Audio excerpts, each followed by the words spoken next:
Hi guys, and welcome to Boring History Story Relaxing.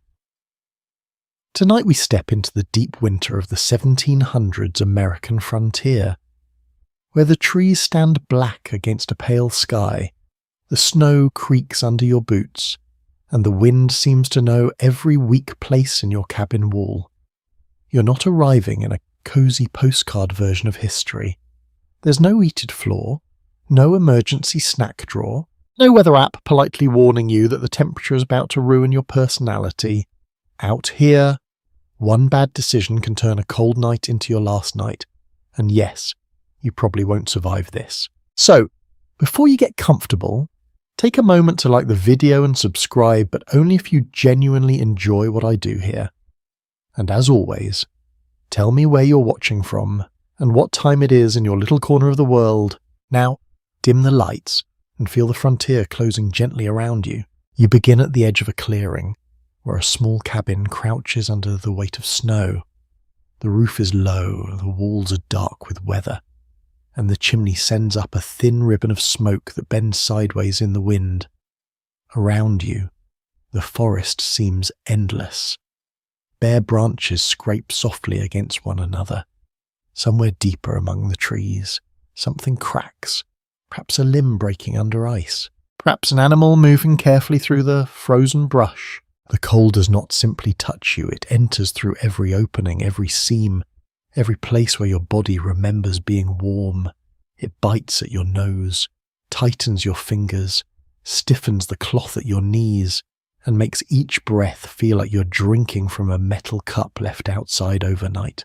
You push open the cabin door and step inside. At once, the air changes, but not enough. There is warmth near the hearth. Yes, a dull orange glow from burning logs, but the corners remain cold. The floorboards carry a chill. Smoke hangs faintly under the rafters, making your eyes sting in a tired, familiar way.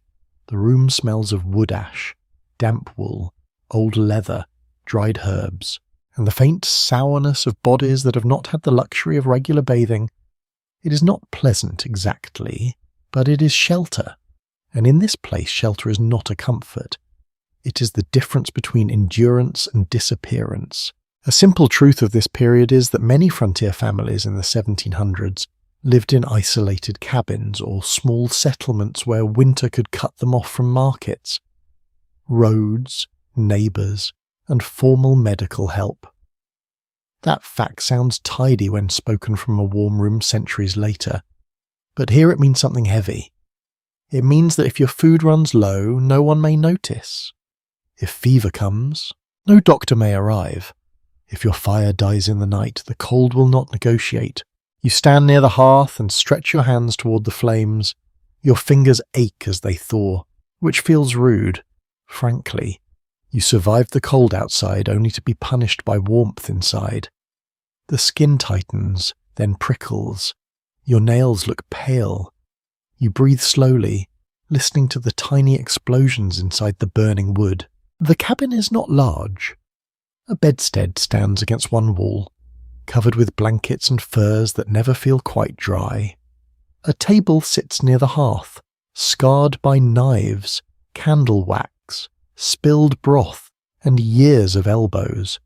A few shelves hold wooden bowls, an iron pot, a small Bible or almanac, maybe a horn cup, maybe a pouch of salt guarded with the seriousness of treasure. In the shadows, you see tools leaning against the wall, an axe, a musket, a powder horn, a shovel, a hoe waiting for spring like a bored employee with nothing to do. Everything has a purpose. Nothing is decorative unless someone loved it enough to carry it through hardship. A ribbon, a carved spoon, a scrap of printed paper, a child's rough toy made from a bit of wood. These tiny things matter because the frontier is always trying to reduce life to survival, and people keep sneaking meaning back into it. Outside, the wind presses itself against the logs. You notice the gaps between them, filled with clay, moss, mud, or whatever could be forced into place before the frost arrived. Some of it has cracked. A thin line of cold air slips through and touches your ankle. You look down, offended. as if the cabin has personally betrayed you. But this is not a modern house failing inspection. This is a handmade argument against the weather. And the weather is extremely persistent. Some old accounts mention settlers stuffing extra cloth, bark, or even animal skins into gaps when the wind found its way through. A curious frontier tidbit is that people sometimes used whatever was available for insulation, including dried grass, old rags, and mud mixed with straw or hair. Not glamorous. No, but glamour has very little use when your toes are going numb. You lower yourself onto a stool and listen. The cabin breathes in small sounds. The fire shifts, a kettle ticks, a child coughs under a blanket, someone turns in sleep, the ropes of the bed creaking softly. The whole household has arranged itself around heat, because heat is the real centre of the room, not the table, not the bed, not even the door. The fire is the small indoor sun, and everyone orbits it. But fire is hungry. It must be fed again and again. Every log on the hearth once had to be cut, dragged, split, stacked, dried, carried, and placed. Nothing about warmth is automatic. You feel that truth settle into your shoulders before you have even lifted the axe. Winter is not one dramatic disaster. It is 1,000 chores, repeated until your bones learn the pattern. Scholars still debate how much frontier hardship was shaped by environment itself and how much by choices, settlement patterns, land pressure, and cultural expectations of independence. That question may sound distant, but inside this cabin it becomes personal. Did people suffer because nature was merciless, or because they lived too far apart, cleared land too quickly, and trusted too much in individual grit? Probably both. History enjoys complicated answers, very inconsiderate of it. You glance toward the saw again. Beyond it lies a world that does not care whether you're tired. Snow has softened the clearing until every stump looks like a sleeping animal. The path to the spring is hidden. The stack of firewood is already lower than you want it to be. Somewhere under the snow, the garden sleeps in frozen silence, offering absolutely nothing. The hens are quiet. The cow, if you have one, needs fodder. The children need food. The hearth needs fuel. Your body needs rest. But the frontier has reviewed your request and denied it. Still, there is beauty here, and that is the unfair part. The firelight glows on the cabin walls. Snow gathers blue in the evening shadows. The forest stands still, immense and watchful. Smoke rises through the pale air like a prayer too tired to climb straight. For a moment, you understand why people later turn this life into legend. The silence feels pure. The isolation feels brave. The cabin looks almost peaceful. Then the wind slips through the wall again and reminds you that legends rarely mention frostbite in detail. You pull your blanket closer and feel the rough fibres scratch your neck. The wool smells faintly of smoke and animal fat. Your stomach tightens with the slow knowledge that supper will be small. Maybe cornmeal mush? Maybe a little salted pork if the household can spare it. Maybe beans. Maybe nothing exciting enough to justify the amount of work required to cook it. The modern part of your mind may long for fresh bread. Coffee, citrus, butter, warm soup, anything cheerful. The frontier offers you a wooden bowl and a lesson in humility. As evening deepens, the cabin grows quieter. The last light drains from the window opening, which may be covered with greased paper, oiled cloth, shutters, or small panes of glass if fortune has smiled. Darkness thickens in the rafters. The fire becomes brighter by comparison, throwing shadows that bend and tremble along the walls. You realize that winter here is not just cold, it is distance. It is hunger waiting politely. It is sickness with no appointment. It is the fear of running out, the fear of stepping outside, the fear of not stepping outside soon enough. It is the knowledge that every comfort must be made by hand, paid for in labour, and guarded carefully. And as you sit beside the hearth, listening to the wind worry at the cabin seams, You begin to understand the first quiet rule of this place. The frontier does not test you all at once. It tests you slowly. You wake again not because the night has ended, but because the cold has shifted. It is still dark outside, yet the cabin feels different in the way a sleeping animal changes position without opening its eyes. The fire has collapsed into lower embers. The glow is thinner now, a red pulse buried under ash and half-burned wood. The warmth that once held the room together has begun to loosen its grip. You sit up slowly, careful not to let too much of your skin meet the air at once. That is something you learn quickly on the frontier. Sudden exposure is a kind of shock the body remembers. The blanket slides off your shoulder and instantly you feel the room reclaiming you. Cold presses against your arms, your neck, the bare parts of your face. It is not dramatic, it is patient, the kind of cold that waits for you to stop moving. Across the room, someone else stirs. A soft cough, a shift of weight, the faint sound of breathing that seems louder in the dimness. You're not alone, but privacy here is not silence. It is simply being ignored by everyone else while you try to stay warm. The cabin itself feels smaller at night. Walls that seemed sturdy in daylight now feel closer, as if they are leaning inward. You notice every crack, every uneven log, every place where wind has learned the route inside. Frontier cabins in the 1700s were often built from freshly cut timber, which slowly shrank as it dried, creating gaps that had to be constantly patched. That simple fact meant that finished homes were never truly finished. They were always leaking, always adjusting, always being negotiated with.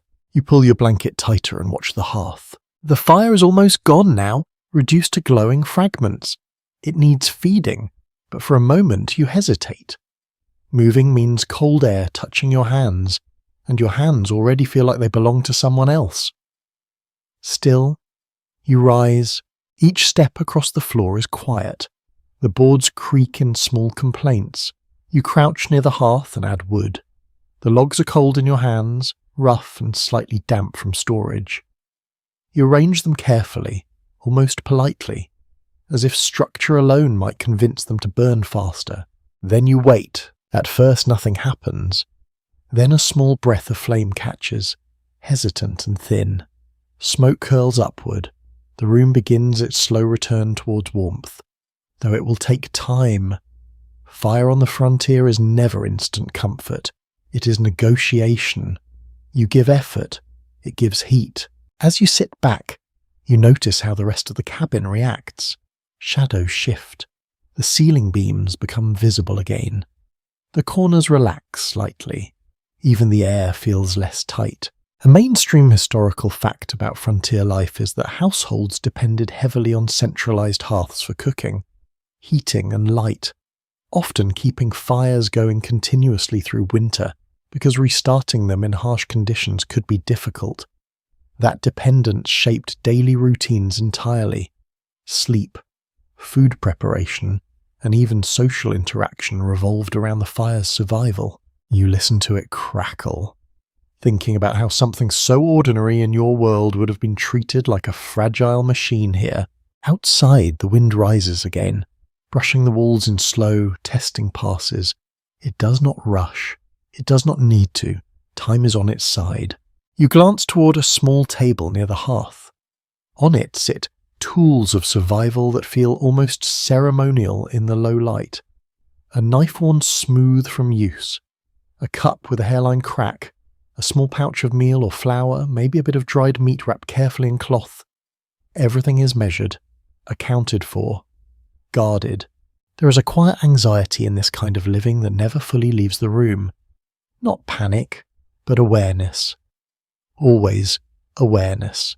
A quirky frontier detail that sometimes appears in historical accounts is that families would occasionally share sleeping spaces not only for warmth but for efficiency, clustering together under thick quilts or animal skins to preserve body heat. It was less about comfort and more about physics. Human warmth as a survival resource. Practical, unavoidable, strangely intimate, You adjust your position and feel the weight of that idea settle in without needing decoration. Somewhere in the darker corner of memory, you recall that even basic tasks like maintaining a hearth required skill. Certain woods burned hotter, others smoked more. Some had to be dried for months before winter use.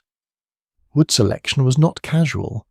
It was planning for survival disguised as routine labour. Historians still argue whether the intensity of frontier hardship in the 1700s was driven more by environmental severity or by settlement expansion into marginal lands that demanded constant adaptation.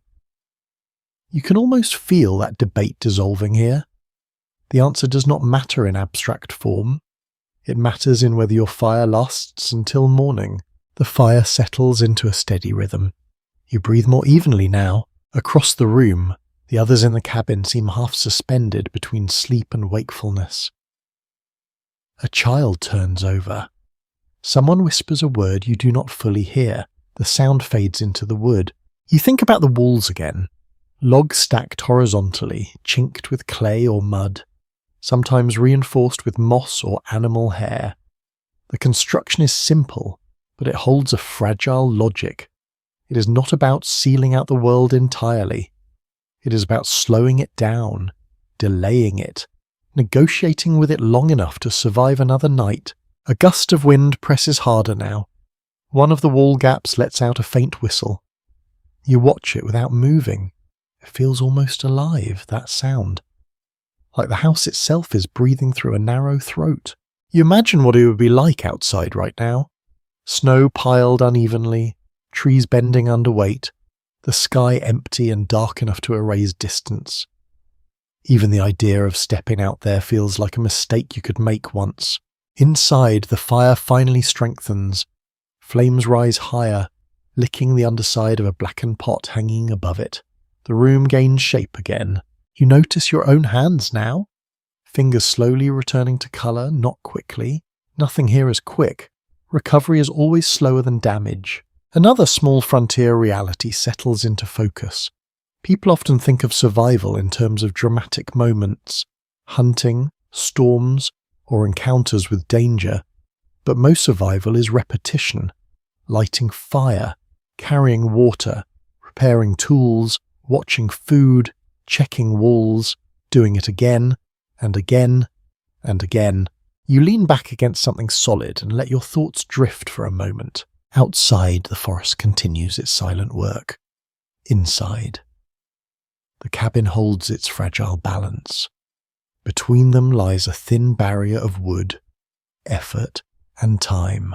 The fire pops softly, and you realize that morning is not something that arrives suddenly here. It is something you earn slowly, hour by hour, log by log, breath by breath. The fire is steadied now, and with it the cabin settles into a quieter rhythm, as if the night has agreed to pause its pressure for a short while. You remain close to the hearth, not because you're comfortable, but because you understand the simple rule that warmth is temporary and must be guarded. Outside, the dark is still complete. Inside, the air carries the faintest relief, though it never becomes truly soft. The cabin never fully relaxes. Even in its calmest moments, it feels like something that must be maintained rather than enjoyed. You stand slowly and begin the morning task that decides almost everything else in your day. Firewood. Before anything else can happen, there must be fuel. Not later, not when convenient. Now, because the fire you're watching is not a guarantee. It is a borrowed moment. You step toward the door, and the cold immediately waits for you there. It does not rush in. It simply exists. Ready. You open the door carefully, and the world outside seems to lean closer. The snow outside has changed shape overnight. What was once smooth is now textured, marked by wind patterns that look almost deliberate, like writing you cannot read. The forest edge stands heavier than before, branches drooping under frozen accumulation. The air itself feels sharper, thinner, as if winter has been sharpened during the night. A mainstream historical fact about frontier survival in the 1700s is that firewood collection was a daily necessity during winter months, often requiring hours of labour regardless of weather conditions. Without stored fuel, entire households could freeze within a single night. This was not occasional work. It was constant maintenance of life. You pull your coat tighter and move toward the woodpile. Each step in the snow is slow. The surface gives slightly, then resists, then gives again. Your boots sink just enough to remind you that nothing here supports you freely. The woodpile sits near the cabin wall, partially covered with a rough tarp or animal skins. Depending on the settlement, the logs are uneven, some split cleanly, others rough and damp at the edges. You reach for the first piece. The wood is colder than expected. Not just cold, but inert, as if it has forgotten warmth entirely. You stack it into your arms, feeling the weight settle into your shoulders. One trip will not be enough. It never is. As you carry the wood back, you notice how the cabin looks from outside in daylight. It is smaller than it felt inside. The logs are darker, the roof slightly uneven, smoke escaping in a thin line that bends quickly in the wind. It does not look romantic. It looks necessary. A quirky tidbit from frontier accounts is that some settlers preferred certain types of wood, not just for heat, but for smell and smoke behaviour. Noting that pine could fill a cabin with resinous scent while hardwoods burned longer and steadier. These were small preferences layered onto survival, like choosing comfort inside constraint. You stack the wood near the door and return for more. The repetition begins to settle into your body. Lift, carry, return, stack, lift, carry, return, stack. Each cycle makes the cold feel less like an event and more like background noise. Your breath becomes measured. Your thoughts narrow. By the third trip, your fingers begin to ache in a way that feels almost familiar. Not injury, not danger. Just the frontier reminding you that sensation itself is part of the workload. Inside the cabin, the fire responds to your effort. Each new log added shifts the atmosphere slightly. Heat rises in uneven waves, pushing back the cold that clings to the floorboards. Smoke thickens briefly before finding its path upward. You pause and watch it. Smoke inside a cabin is never just byproduct. It is something negotiated with daily. Chimneys were not always efficient, and drafts could push smoke back into living spaces, forcing families to adjust fire size, wood type, or airflow. People learn to read smoke the way others read weather. You add another log and feel the warmth deepen. Somewhere in historical records, there are accounts of frontier households timing their entire day around fuel consumption. How long a fire could last before needing attention. How much wood remained for the next storm. How quickly a pile diminished when temperatures dropped unexpectedly. Survival was not only physical, it was mathematical in a quiet, constant way. You sit again near the hearth, letting your hands recover. The skin on your fingers feels tight, slightly swollen as warmth returns. It is not painful exactly, but it is noticeable. You flex your fingers slowly, watching them come back to life. The cabin begins to feel more occupied by sound now. The fire crackles more confidently. Someone in the room moves about, perhaps preparing food or tending to another small task. A pot is set down with a soft thud. Water shifts inside it. Life resumes its layered routine. You glance toward a corner where tools are stored. Axes, saws, worn handles polished by repeated use. Each object carries invisible history, not in decoration, but in wear. A handle shaped slightly by one person's grip. A blade sharpened unevenly because time was never abundant enough to perfect it. Historians still argue whether frontier labour patterns were primarily shaped by necessity or whether cultural expectations of self-reliance intensified the workload beyond what was strictly required. Standing here, you can feel how that question blurs. Necessity and expectation overlap until they become indistinguishable. You stand again, There is more wood to split. This part is less about carrying and more about force.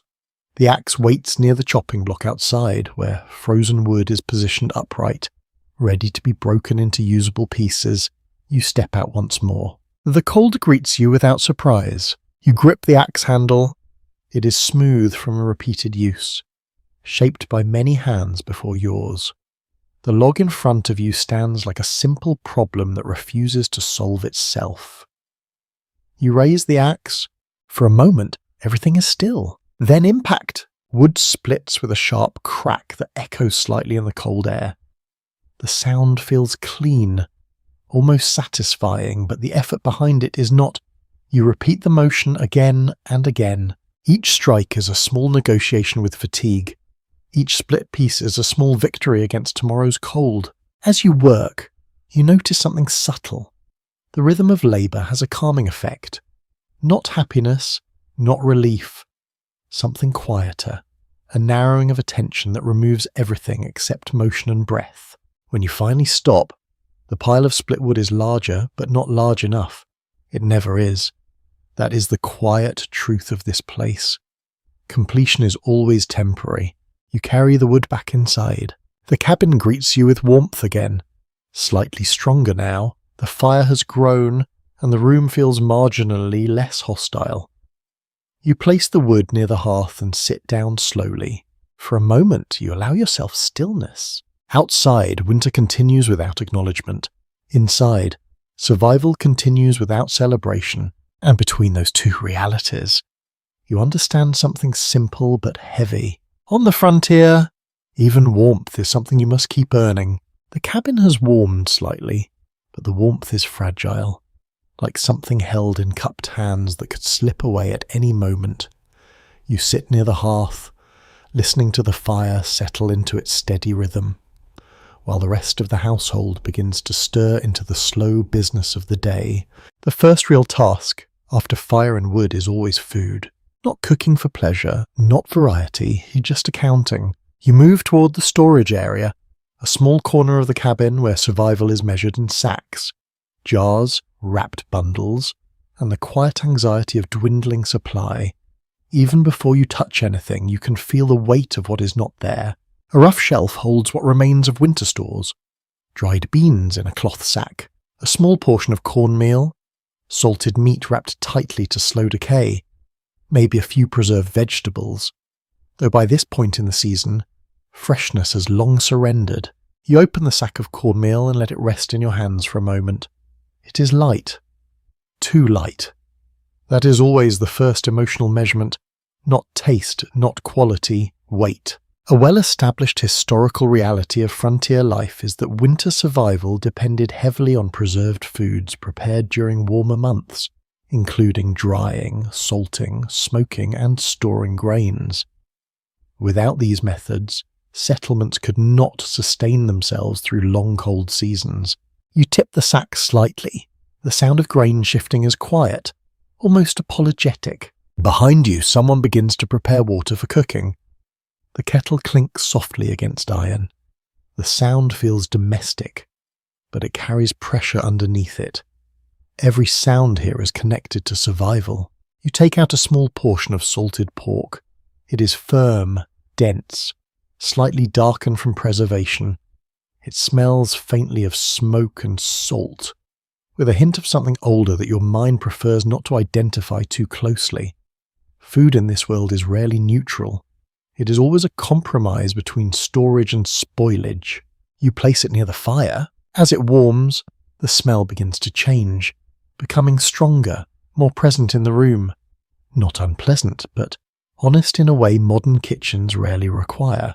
While it cooks, you notice the quiet routine of others in the cabin. One person stirs a pot, another checks a shelf. Someone rearranges small items, not because they are misplaced, but because order itself is a way of resisting chaos. A small fringe observation sometimes mentioned in period accounts is that frontier households often developed highly specific food rituals, not for tradition, but for efficiency and survival pacing.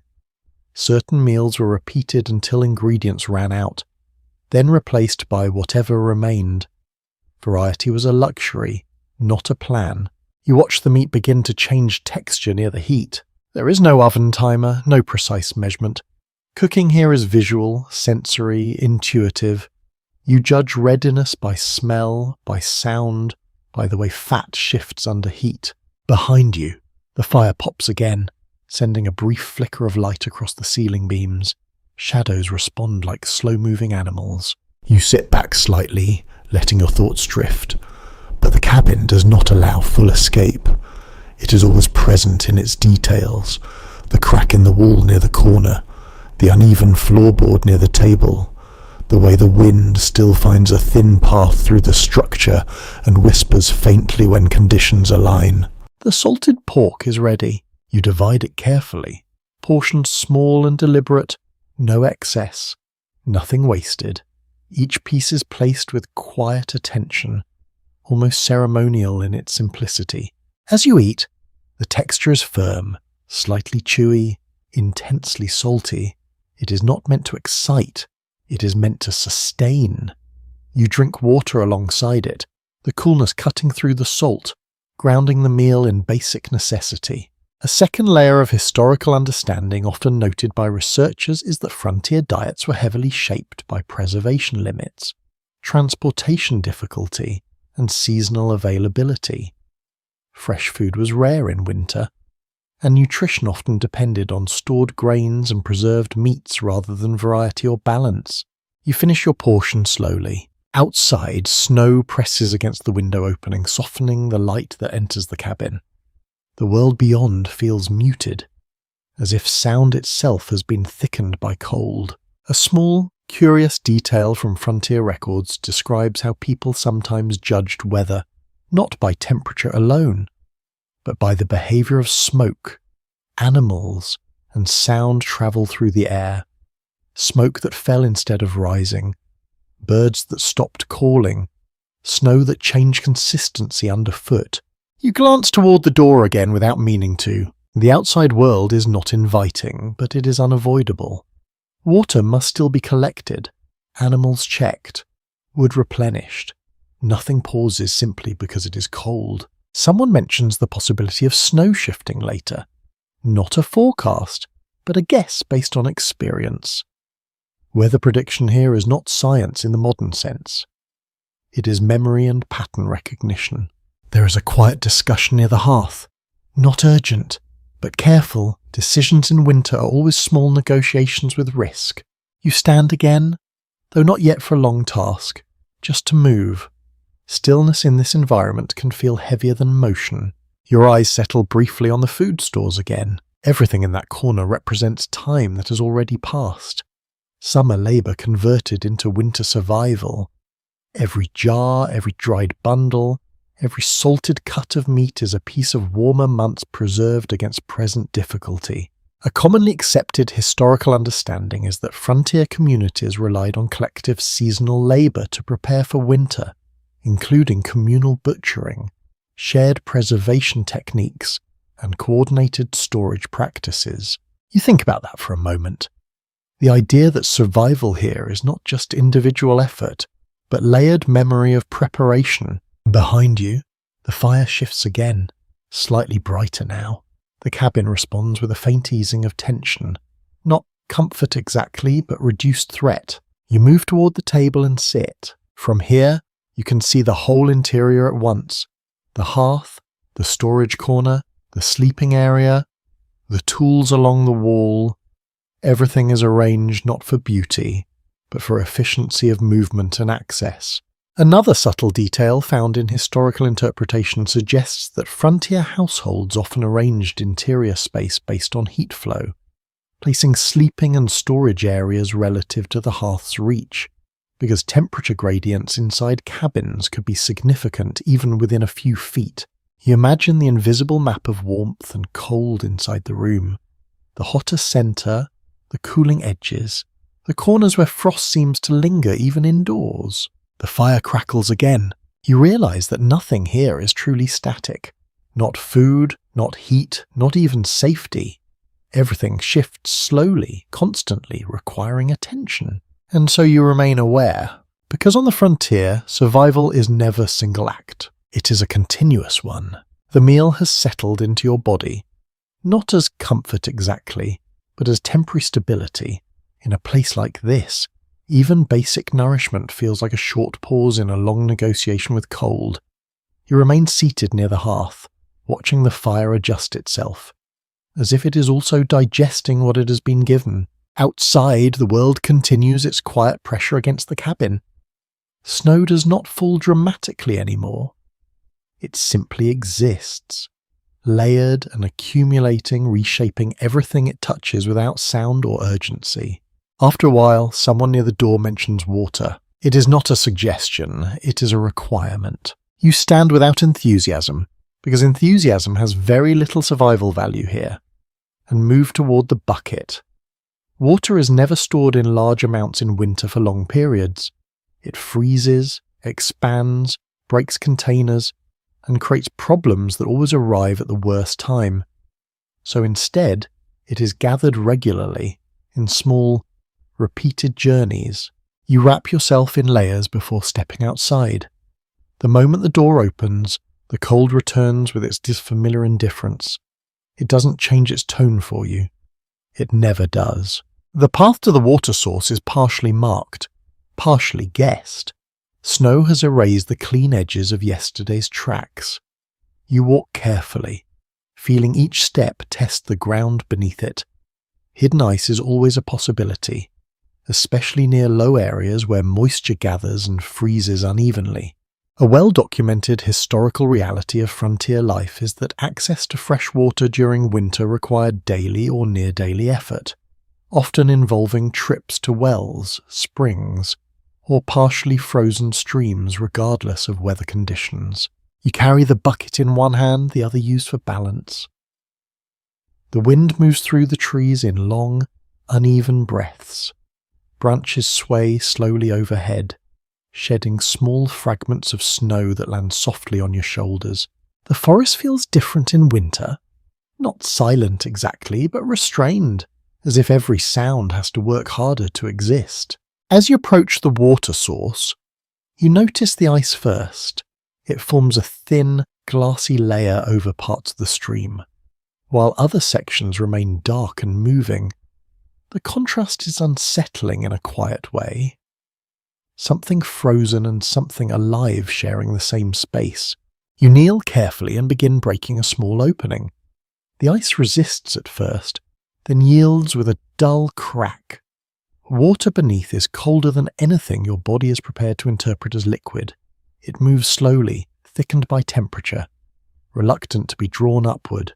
You fill the bucket gradually. While you work, you become aware of how many small risks exist in this single task. Slipping into the water, losing grip of the container, taking too long and numbing your hands beyond usefulness. Even standing still for too long invites cold deeper into your clothing. A curious detail often recorded in frontier accounts is that people sometimes developed personal routines or rituals for repetitive survival tasks like water collection, partly to maintain focus and partly to manage fear in environments where small mistakes could escalate quickly. You lift the bucket once it is full. The weight immediately grounds your attention. It is not heavy in a dramatic sense, but it demands respect. Water always does. You begin the walk back. Each step now includes the added responsibility of balance. The bucket swings slightly, and you adjust your grip to compensate. The cold has begun to creep into your fingers again. Slower this time. More patient. As you return towards the cabin, you notice animal tracks near the edge of the path. Possibly deer, possibly something smaller. They cross and disappear into deeper snow, evidence of life that moves independently of human schedules. A second layer of historical understanding suggests that frontier communities often read animal movement patterns not only for hunting purposes, but also as indirect indicators of weather changes and environmental stability. Animal behavior was a form of informal forecasting. You reach the cabin and step inside. Warm air greets you unevenly, stronger near the hearth, weaker near the walls. You set the bucket down carefully. watching a few droplets spill onto the floor and immediately darken the wood before freezing. Someone takes water from it almost immediately. There is no waiting. Resources move quickly here because delay creates problems. You rub your hands together, trying to restore feeling. The skin is stiff, slightly reddened, but intact. That small detail matters more than it should. The fire crackles again, and the room shifts its attention back toward warmth. You notice how every task in this environment connects to another. Water leads to cooking, cooking leads to firewood, firewood leads to labour outside, labour outside leads back to recovery inside. There is no endpoint, only cycles. A mainstream historical fact about 1700s frontier settlements is that daily life was structured around continuous maintenance of essential resources such as water, fuel, and food, with little separation between survival tasks and domestic life. You sit near the hearth again, letting your breathing slow. The bucket of water sits nearby, already beginning its slow transformation back toward cold. Nothing here stays in one state for long. Warmth becomes cold, ice becomes water, effort becomes exhaustion, rest becomes preparation. The cabin feels slightly more stable now, but stability is never permanent. It is only the space between necessary actions. Outside, the wind shifts direction again. You hear it press along the walls, testing the structure in long, patient strokes. The cabin holds, as it always does, but never without acknowledgement. You glance toward the door once more. There will be another task soon. There always is, and slowly, almost without noticing, you begin to understand the rhythm of this place. Not survival as an event, but survival as repetition. The warmth inside the cabin has settled into a steady, familiar glow. But it never becomes something you can fully trust. You sit near the hearth, letting the heat reach your hands again, while the rest of your body still carries the memory of the cold outside. In this world, warmth is not a state. It is a temporary achievement. You glance toward your clothing. Nothing about it feels modern or forgiving. Layers of wool, linen, and worn leather rest against your skin, each one carrying its own weight, its own stiffness, its own small discomfort. Even indoors, you never truly feel unwrapped from the outside world. You notice how moisture clings to fabric in subtle ways. Damp cuffs, a collar that never fully dries, socks that feel slightly cold no matter how close you sit to the fire. On the frontier in the 1700s, clothing was not designed for comfort in the modern sense. It was designed for endurance, repair, and reuse. A widely accepted historical reality is that frontier settlers relied heavily on handmade or locally produced clothing, often patched repeatedly through winter seasons due to limited access to new materials or imported goods. You shift your feet closer to the hearth and feel the heat push back against the cold still trapped in your boots. Leather softens slightly near warmth, then stiffens again when you move away. Everything here responds to temperature like it has a temperament of its own. Someone near you begins mending a piece of fabric. A needle moves slowly through cloth, pulling thread in tight, deliberate motions. Repair is not occasional here. It is constant. Clothing is not replaced. It is extended. A quirky but well-documented detail from frontier life is that garments were often reused across multiple generations, with modifications made over time to adjust size, condition, or function, turning clothing into a layered record of survival rather than fashion. You watch a patch being added to a sleeve. The motion is careful, almost meditative. Each stitch is a small attempt to resist loss. Outside, wind presses lightly against the cabin, shifting snow along the edges of the roof. You cannot see it directly, but you can hear it in the way the walls respond. The structure flexes slightly, not visibly, but audibly. You pull your coat tighter around your shoulders, even though you are inside. The habit is automatic now. Clothing here serves multiple roles. It is insulation, protection, and sometimes bedding. At night, it's not unusual for people to sleep in most of what they wear during the day. because removing layers means losing stored heat that took hours to build.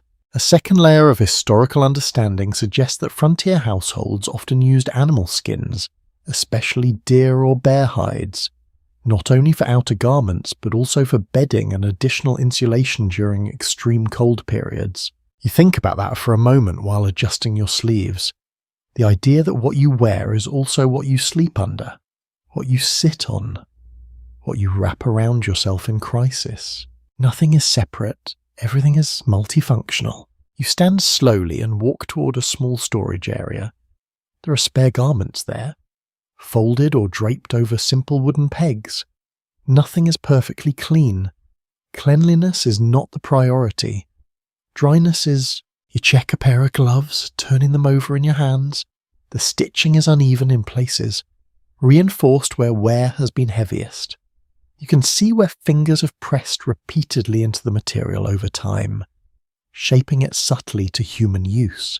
Historians still debate whether frontier clothing practices were driven more by scarcity of imported goods or by a cultural emphasis on self-sufficiency and repair traditions inherited from earlier European rural life. In practice, both forces seem to overlap until they are difficult to separate. You return to the hearth and sit again. The fire has shifted slightly, sending a warmer pulse through the room. Shadows respond lazily, stretching and contracting along the walls. The cabin feels briefly more alive, as if heat itself is a kind of presence. You flex your fingers inside your sleeves. The skin has started to feel more normal again, though still slightly stiff. That slow return is always noticeable here. Warmth does not restore instantly. It arrives in stages, like trust being rebuilt. Someone speaks softly about the condition of outer clothing for tomorrow. There may be snow again. There may be wind. Preparation is never optional. You listen without responding immediately, watching the fire instead. Another mainstream historical fact about frontier life is that clothing maintenance was an essential daily activity during winter months, involving drying, patching, brushing snow from fabrics, and careful management of moisture to prevent freezing. You think about how much attention is required just to keep a body functional in this environment. Nothing runs automatically. Even protection must be maintained. The fire pops sharply, and a small spark lifts into the air before fading. You notice how sound behaves differently in winter. Inside the cabin, it feels closer, more contained. Outside, it disappears quickly into snow and distance. The world seems to absorb noise rather than reflect it. You shift your position slightly, feeling the bench beneath you creak. Every object in the cabin carries weight not just physically, but through use. Wood polished by repeated contact, fabric thinned by friction, metal dulled by handling. Nothing remains new for long. A quiet, often overlooked detail from historical records is that frontier households frequently prioritize repair skills over acquisition skills, meaning the ability to mend clothing or tools was more valuable than the ability to obtain new ones. You glance again at your clothing and understand that fully, it is not just what you wear, it is what you keep alive. The cabin settles into a calmer rhythm again. The fire steadies, movement slows. Even the wind outside seems to pause between gusts, as if considering whether to continue. You remain seated, letting the warmth hold you for a while longer. And in that quiet space, you begin to understand something simple about this place. On the frontier, survival is not only about food or fire, it is about everything you're able to keep from breaking. The cabin feels quieter now, not because the world outside has softened, but because your attention has narrowed. The fire holds steady in its slow rhythm, and for a brief stretch of time, you're not reacting to survival tasks, only observing the space between them. That space never lasts long. You rise again, this time for something heavier in implication than firewood or water. Food, yes, but specifically the idea of obtaining it from beyond the cabin walls, hunting. Even before you touch the door, your body already adjusts. You feel it in your shoulders, in the way your breathing tightens slightly. Going into the forest in winter is not a casual activity. It is a negotiation with uncertainty. You step outside. The cold today feels denser, as if the air itself has thickened overnight. Snow lies unevenly across the ground, marked by faint disturbances from wind and animal movement. The forest ahead does not invite you. It simply exists, indifferent to whether you enter it or not. You carry a simple tool, likely a musket or bow depending on the frontier setting, though the exact equipment matters less than the awareness that every shot is both opportunity and risk. Ammunition is not infinite. Mischances matter. A widely recognized historical reality of 18th century frontier life is that hunting provided a critical supplement to diet, especially in winter months when stored food diminished and agriculture was impossible. You move carefully between trees. The forest is quieter than expected, but not empty. Winter changes sound rather than removing it. Each step you take compresses snow with a soft, delayed crunch that feels too loud in your ears. Branches above hold still, weighed down by frost. You stop often. Tracks appear here and there. Some fade quickly, others lead deeper into uncertain ground. You kneel briefly to inspect one set. Deer, perhaps, or something smaller. In this environment, certainty is rare. Interpretation becomes a skill of its own. A smaller, lesser discussed detail from frontier accounts is that hunters often relied on layered environmental cues such as broken twigs, disturbed snow texture, and subtle changes in wind direction rather than direct sighting of animals. You continue forward. The deeper you go, the more the forest seems to compress around you. Trees stand closer together. Light becomes more filtered, pale and uneven. Everything feels paused, as if the entire landscape is waiting for spring but refusing to admit it. You lift your tools slightly, adjusting grip. Your hands are cold again. Despite gloves, that is a constant cycle here. Warmth never fully wins, it only delays loss. You hear something ahead, not a clear sound, more like a shift in stillness, a branch moving without wind, a pause where movement should not be. You stop. Your entire attention narrows into that space. A quirky but documented observation from historical hunting practices is that experienced frontier hunters often described listening to absence, meaning they interpreted the lack of expected sound as a stronger indicator than actual noise. You wait. Nothing emerges immediately. The forest holds its breath. Then a movement, brief, low between the trees. Possibly a small animal stepping through snow, or simply wind disturbing a hidden branch. In this place, ambiguity is constant. You do not rush. Rushing is how food becomes distance. Behind you, the cabin feels far away even though it is not. Distance here is psychological as much as physical. Each step deeper into the forest adds weight to your decisions. A second historical insight often noted by researchers is that frontier hunting success rates varied widely not only by skill, but by seasonal conditions, animal migration patterns, and sheer unpredictability of winter behavior. You shift position slowly. Snow compresses beneath your boots. The sound feels louder again. You pause after each movement, letting silence rebuild itself around you. Another shape appears ahead, partially obscured by brush. You cannot fully confirm what it is. The forest refuses clarity. Your breathing becomes more deliberate. This is the moment where action either happens or dissolves. You hesitate just long enough to understand the cost of mistake, then remain still instead of forcing certainty. The shape moves again, and now you recognize it as something living, but still not close enough to define clearly. It shifts between trees with cautious rhythm, unaware or unconcerned with your presence. A commonly accepted historical understanding is that survival hunting in frontier regions required extreme patience, with hunters often waiting extended periods in freezing conditions for opportunities that might never fully materialize.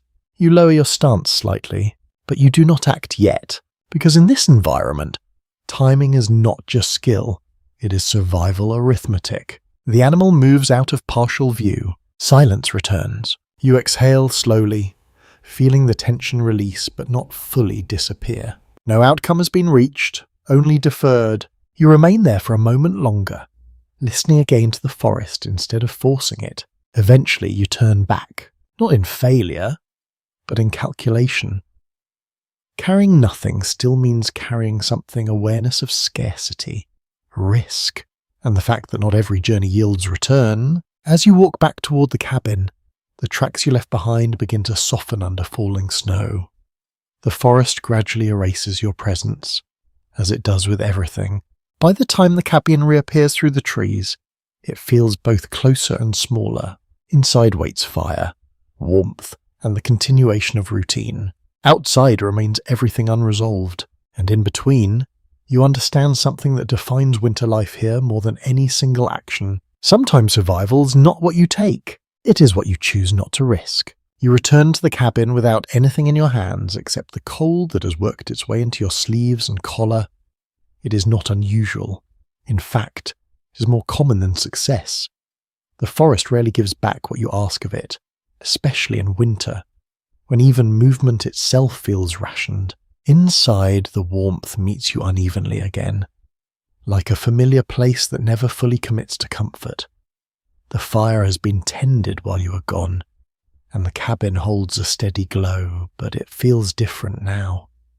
You notice it more clearly after being outside, as if the contrast sharpens your senses. You set down your tools and pause near the hearth. No one asks immediately what you brought back. There is no need. The absence speaks first.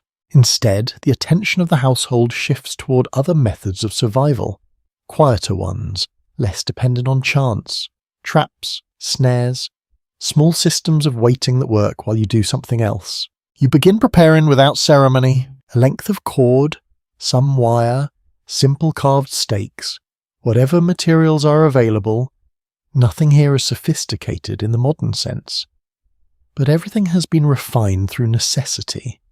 The goal is not strength. The goal is consistency.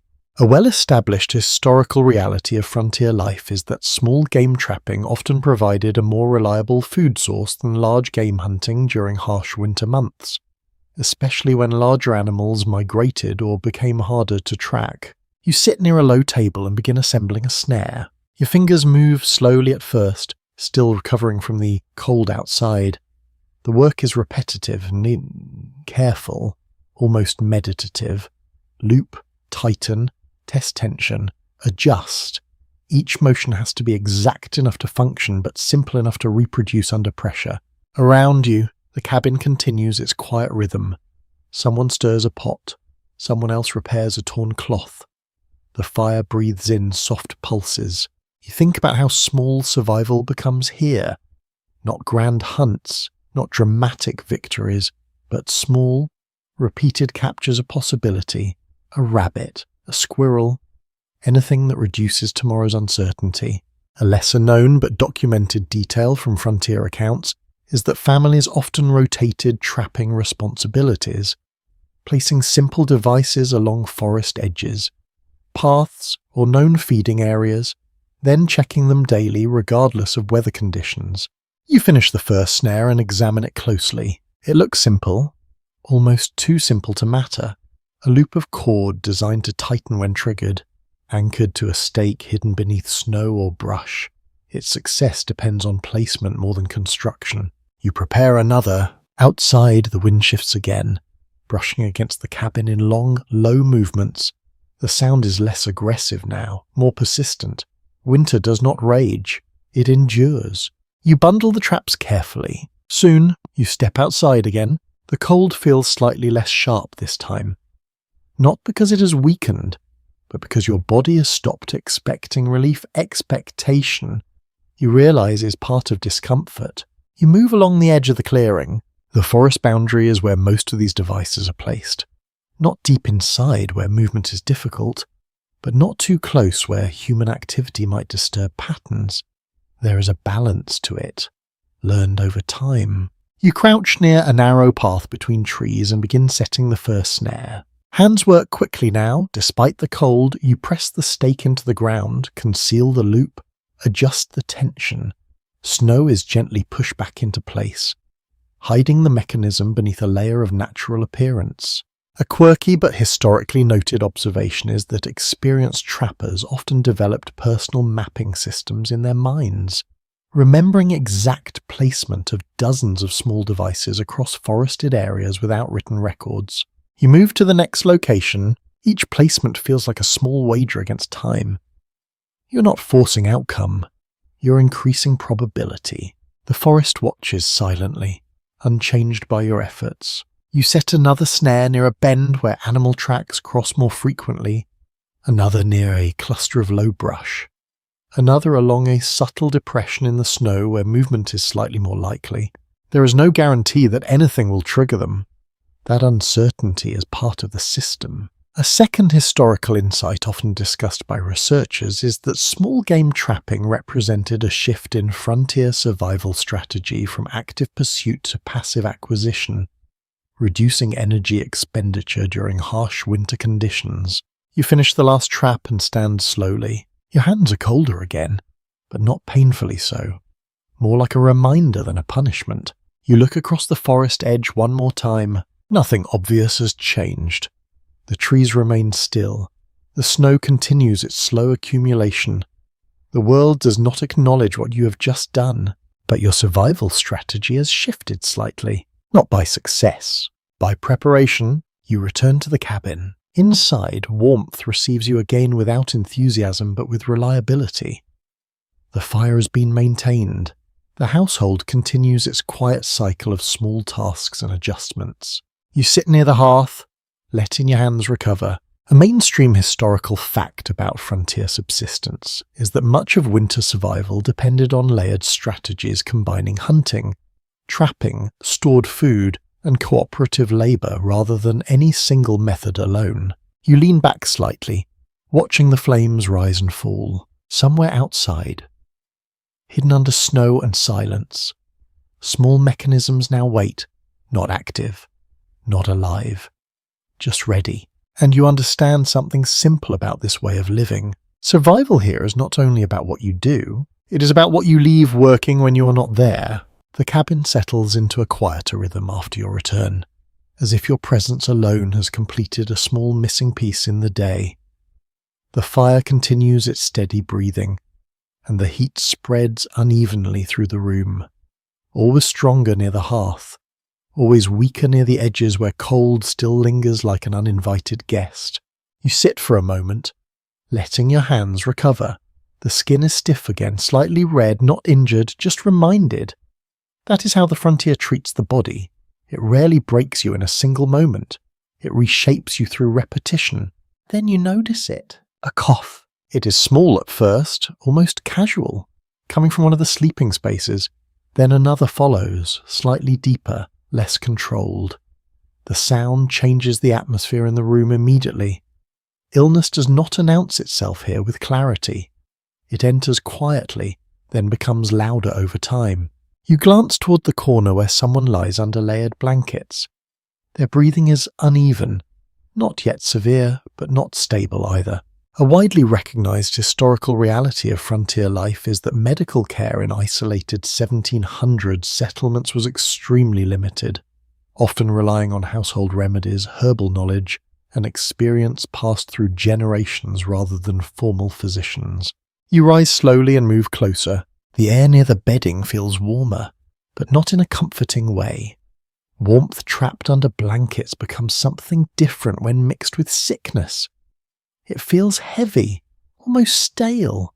You kneel beside the person and observe quietly before touching anything. Their forehead is warm, not burning, but elevated enough to be concerning. Their lips are slightly dry. Breathing is shallow in places, deeper in others, as if the body is negotiating with itself. Someone nearby whispers that it started during the night. No one sounds panicked. Panic is expensive here. Energy must be rationed. You reach for a cloth, dampen it slightly, and place it near the person's forehead. The gesture is simple, almost instinctive. Cooling, checking, waiting. There is no immediate cure, only management. A lesser-known but documented detail from frontier medical practice is that households often relied on a combination of rest, hydration, heat control, and herbal infusions when illness struck, with outcomes varying widely depending on severity and timing. You sit back on your heels and listen. The cough continues intermittently, not constant but persistent enough to demand attention. In this environment, even mild illness is treated seriously because recovery is not guaranteed, and energy loss can cascade quickly into greater vulnerability. You think about how sickness behaves differently in winter. Cold air, limited nutrition, physical exhaustion, and close living conditions all combine to make recovery slower and more uncertain. Behind you, the fire pops softly. Someone begins preparing a simple infusion. Probably herbs stored from warmer months, dried leaves or roots boiled in water, producing a bitter drink that is more ritual than solution, but still meaningful. A quirky but historically observed detail is that frontier households often assign specific roles during illness episodes, with certain individuals responsible for heating, others for water, and others for monitoring symptoms, creating an informal care structure within the home. You remain near the person, watching their breathing. Outside, wind presses against the cabin again, but more gently than earlier. Snow shifts in slow waves along the outer walls. The world continues without acknowledgement of what is happening inside. The firelight flickers across the bedding. You notice how fragile everything feels in this moment. Not dramatically fragile, but structurally so. One illness does not destroy the household, but it strains it. It redirects time, attention, and energy toward one point. A second mainstream historical fact about frontier settlements is that disease and infection were among the leading challenges of winter survival, especially when combined with limited nutrition and restricted mobility due to weather conditions. You accept a cup of warm liquid when it is handed to you. The smell is earthy, slightly bitter, unfamiliar but not unpleasant. You bring it closer to the person, helping them drink slowly. They swallow in small attempts, not much, but enough. The room remains quiet except for fire, breath, an occasional cough. Everything else feels distant. You think about how quickly daily priorities shift here. One day is firewood, another is water, another is hunting. Now it is simply watching, waiting, adjusting. Time becomes less linear in moments like this. It compresses around the illness. You sit back near the hearth again, not leaving entirely, but not hovering either. Presence itself becomes part of care. Just being there reduces uncertainty, even if it does not change outcome. Historians still debate how often frontier communities successfully distinguish between minor illness and life-threatening infection without formal medical training. Since symptoms were often interpreted through experience rather than diagnostic tools, you watch the fire for a while, letting it stabilize your thoughts. Another cough breaks the quiet, but it is slightly softer this time. Or perhaps your perception is adjusting. Outside, the forest remains unchanged. Trees, snow, silence. Inside, the cabin narrows its focus again, temporarily reorganized around fragility. And you understand something simple, though it settles heavily. On the frontier, survival is never only about weather or hunger. Sometimes it is about watching someone breathe through the night and hoping that tomorrow still arrives gently. Morning does not arrive in a clean line here. It seeps in slowly, like light trying to remember how to exist inside a wooden structure.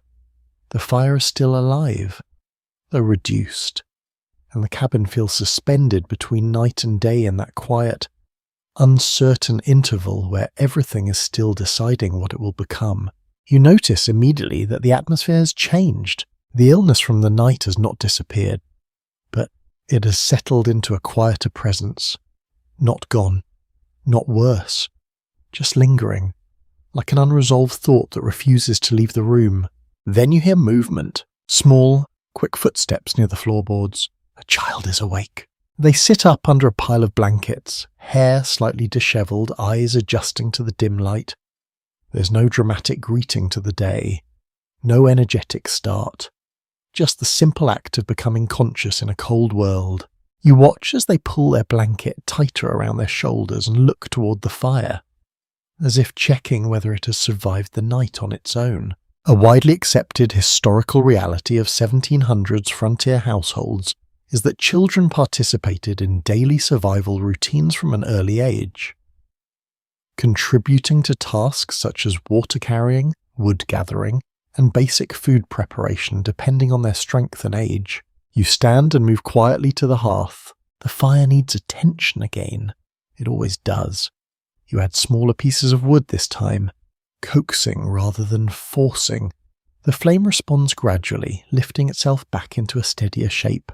The child moves closer to the warmth, sitting near the edge of the hearth, hands extended, fingers open slowly, then close again as sensation returns. You can see the cold leaving their skin in stages, like something reluctantly releasing its hold.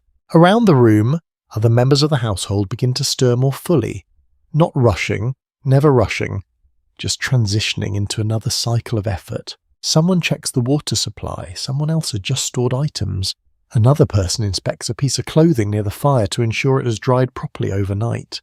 A lesser-known but well-documented detail from frontier life is that children's daily responsibilities often increase significantly during winter months, as adults balanced heavier outdoor labour with indoor maintenance and illness care. You notice how naturally the child mirrors the adults, watching, waiting, then moving when needed. There is no separation between learning and survival here. Everything is instruction. You step toward a small bundle of food and check what remains for the morning. The supply has not changed dramatically overnight, but the awareness of its limits feels sharper in daylight. Food always looks smaller in the morning. That is a strange and consistent effect of winter living. A quirky observation often found in historical accounts is that frontier families frequently developed strict informal routines around food distribution, ensuring portions were divided consistently to prevent accidental depletion during high-stress periods like illness or storms. You prepare a small portion of simple food, nothing elaborate, just enough to sustain energy for the next set of tasks.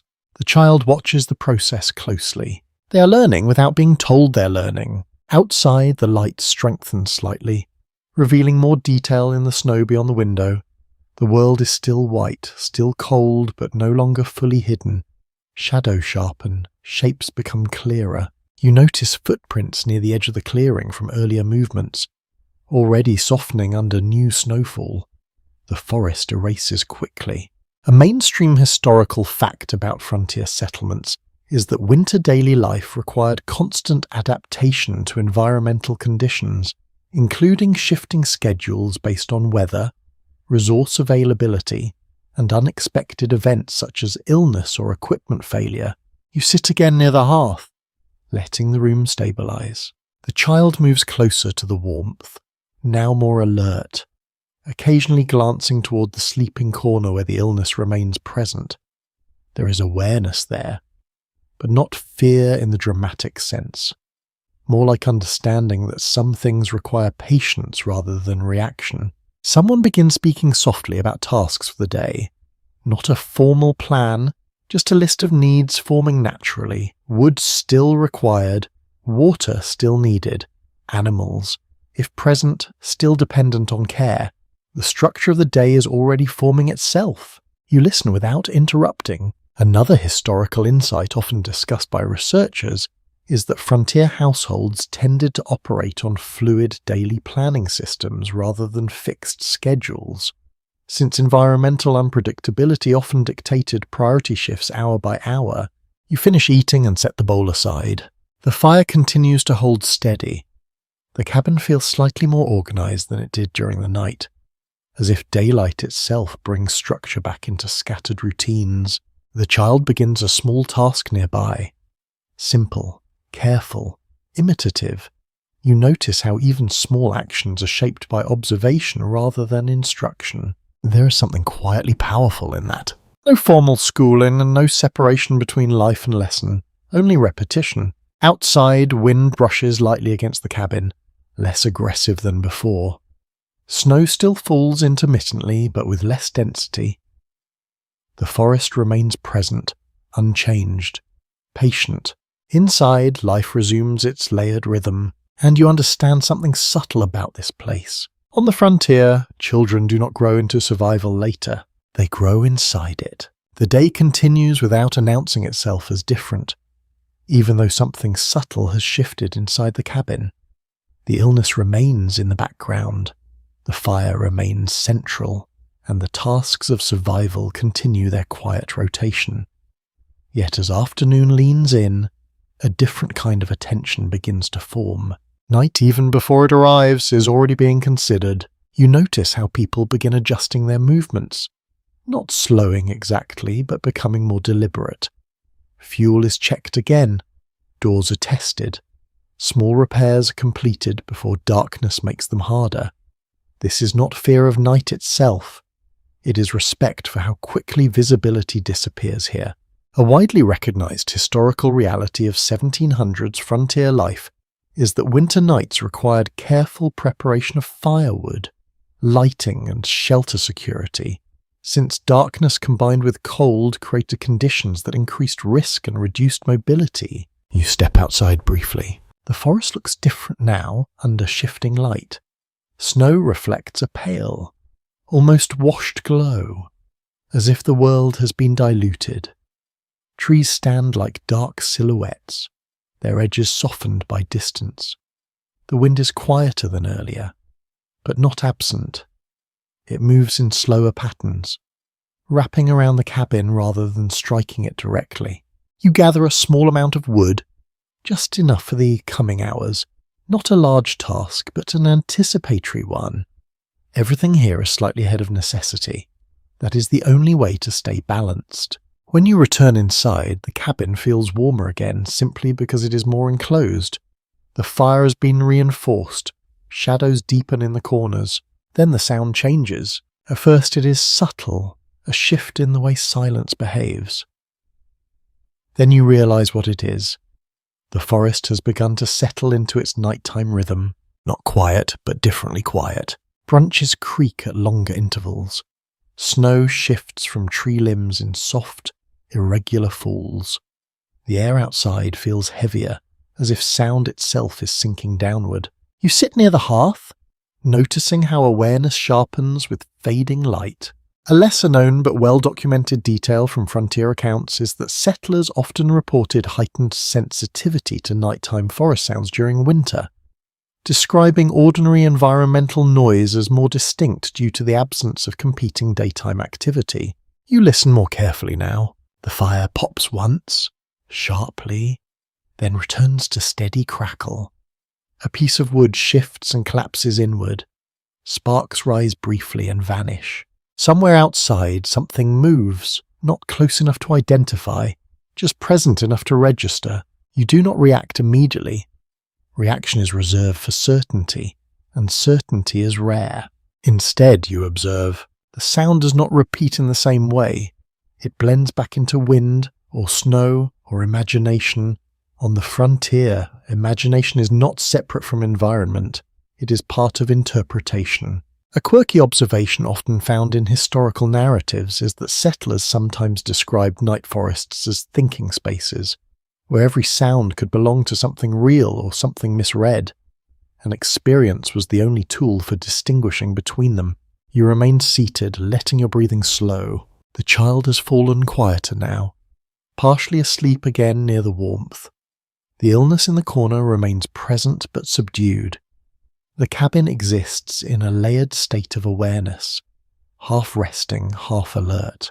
Outside, the sky darkens gradually. There is no sudden drop into night. It arrives in stages.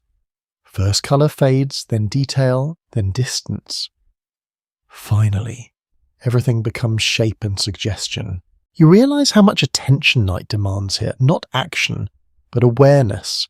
The need to remain present even while inactive. A mainstream historical fact about frontier settlements is that nighttime in winter required constant fire maintenance and periodic monitoring, since prolonged sleep without attention to heating systems could result in dangerous drops in temperature inside poorly insulated structures. You add another logger to the fire. The room responds immediately. Heat spreads outward in soft waves. The cabin becomes slightly more defined again, as if the fire redraws its internal boundaries. You sit back and watch the flames. Time feels different now, slower, but more concentrated. Each moment holds more weight because there is less visual distraction. Historians still debate whether frontier communities developed heightened auditory sensitivity due to environmental necessity or whether this perception was later amplified by retrospective storytelling traditions that emphasized wilderness experience. You listen again to the forest. Nothing clearly distinct now, only layers of sound merging into background presence. The wind moves along the outer walls in long, low passes. The cabin answers with faint structural creaks. Not instability, just acknowledgement. You notice how your thoughts begin to slow in rhythm with the fire. Not sleep yet, but a reduced pace of interpretation. The body understands that activity is no longer required in the same way. Another historical insight often noted by researchers is that frontier households frequently structured evening hours around shared firelight activities such as mending, storytelling, or silent maintenance, both for efficiency and psychological comfort during long winters. You glance around the room. Someone is quietly repairing a tool. Another sits in stillness, simply watching the fire. The child sleeps more deeply now, small movements reduced to occasional shifts under blankets. The illness in the corner breathes more evenly than earlier, though still present in awareness. The cabin feels like a contained world, separate from everything outside, yet constantly negotiating with it. You lean slightly closer to the fire, and you understand something simple about this hour. Night on the frontier is not empty. It is just quieter about what it contains. Night has fully settled now, not with sudden arrival, but with a slow erasing of the last traces of daylight. The cabin is no longer a place that sits inside a landscape. It becomes the landscape itself, a small enclosed world surrounded by vast, unreadable darkness. The fire remains the only reliable definition of space. You sit close enough to feel its heat on your face, but far enough to avoid the harsher burst when a log collapses inward. The rhythm of it has become familiar now, almost like a second heartbeat in the room. It is steady, but never identical from one moment to the next. Outside, the forest has gone fully invisible, yet it is not absent. That is the strange part. You feel it more clearly now than during the day, not visually, but structurally, as if the trees and snow and open ground still exist in a kind of suspended pressure around the cabin. A widely recognized historical reality of 1700s frontier life is that isolation during winter often made neighboring settlements feel psychologically distant even when physically reachable, with travel between them frequently limited by weather and terrain conditions. You shift slightly on the bench. The wood beneath you is warm in some places and cold in others, depending on proximity to the fire. Nothing in the cabin is evenly distributed. Heat, light, comfort, even safety itself exists in gradients. A faint sound comes from outside. You pause. It is not loud, not urgent, more like something brushing against the edge of awareness, snow sliding from a branch, perhaps, or wind adjusting its path along uneven terrain. But in the silence of night, even ordinary sounds become layered with possibility. You do not move immediately. You listen. A lesser-known but documented detail from frontier accounts is that settlers often distinguish between known sounds and unassigned sounds at night, meaning they categorized auditory events based on familiarity rather than source. Especially during winter when visibility was limited, the sound does not repeat. It fades back into the background of wind and settling snow. You exhale slowly. Inside the cabin, the others remain mostly still. Sleep and wakefulness blur in this environment. Some rest deeply, some remain partially aware, listening without intention. The boundary between the two states is not strict here. It shifts with temperature, fatigue, and habit. You notice how the firelight moves across faces, objects, and walls. Everything appears briefly defined, then softened again as flames shift. The cabin is constantly being redrawn in light. A quirky but well-recorded observation from frontier narratives is that nighttime interior spaces were often described as living rooms of firelight, where perception of the environment changed continuously based on flame movement and fuel consumption. You reach forward and adjust a log. The fire responds with a soft rise in brightness. Heat increases slightly, then stabilizes. The room seems to breathe with it, expanding and contracting in warmth cycles. Outside, the wind increases for a moment. You hear it press against the cabin walls in a slow, testing sweep. Not violent, persistent, like something checking boundaries. The structure holds, wood creaks in response, not as failure, but as adaptation. The cabin is never fully still. It adjusts constantly to temperature, pressure, and moisture. You glance toward the corner where illness still rests. The presence there is quieter now, breathing steadier, less uneven than before, not resolved, but less urgent. That subtle change shifts the mood of the room slightly, though no one speaks of it directly. A mainstream historical fact about frontier households is that nighttime vigilance often extended beyond fire maintenance to include informal monitoring of health, weather conditions, and structural stability of dwellings, especially during winter months when risks accumulated quickly. You sit back again. The fire continues its slow work. Sparks occasionally rise and vanish into darkness above. The chimney carries smoke upward in a thin, controlled stream. You begin to notice something else now. Silence here is never absolute. It is layered. There is the silence of the forest, the silence inside the cabin, and the silence inside your own attention. Each behaves differently. Historians still debate whether frontier settlers experienced heightened perception of environmental detail due to necessity, or whether modern interpretation exaggerates sensory adaptation in survival narratives. You listen more carefully to the room itself. A small shift of fabric as someone turns. The faint scrape of wood against wood. The soft crackle of fire consuming a denser section of log. Each sound is small, but together they form a kind of internal map of the night. You realize that nothing in this environment is truly passive. Even rest requires participation. Even silence requires maintenance.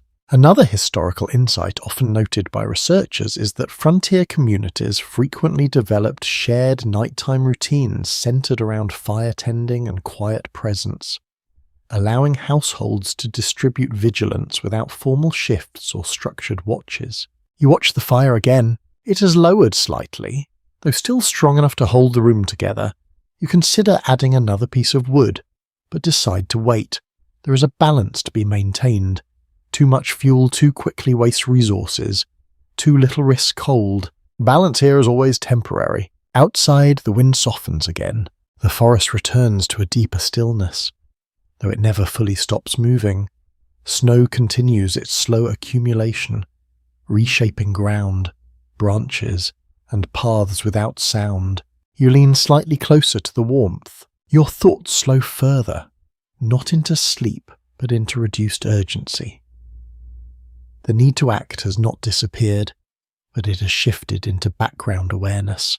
And in that quiet, you understand something essential about nights like this. On the frontier, darkness is not emptiness. It is simply everything you cannot see, continuing to exist without permission. The night has not ended, but something in the cabin suggests a transition is beginning anyway. Not light, not warmth, but a subtle shift in rhythm.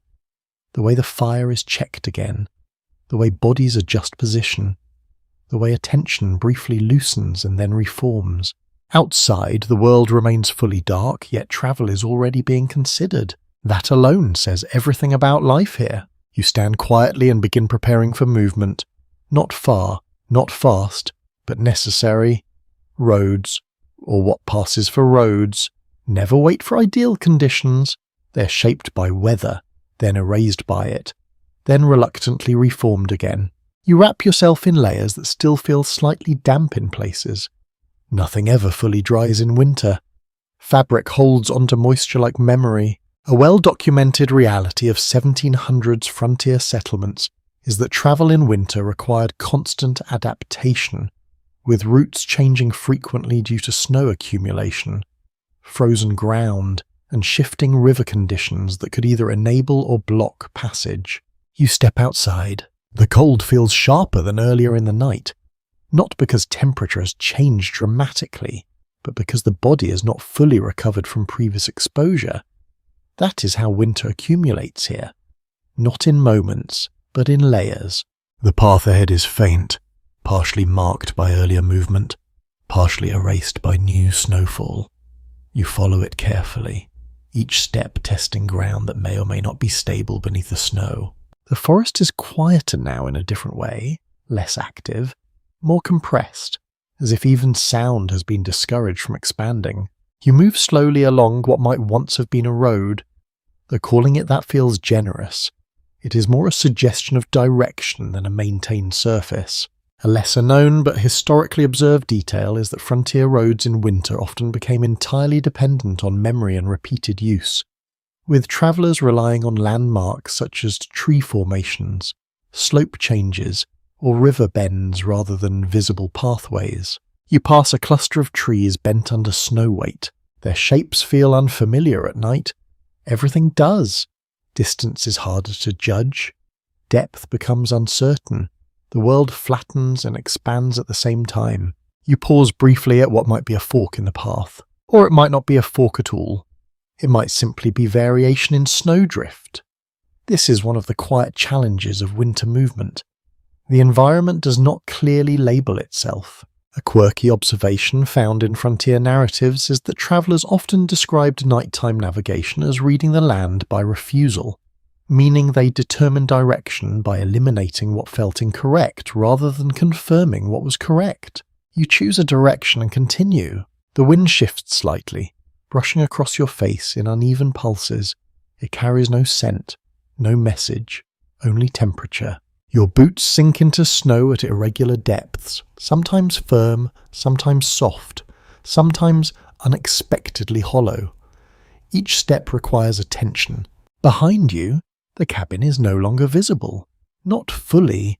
It exists as an idea rather than a structure now, held in memory and direction rather than sight.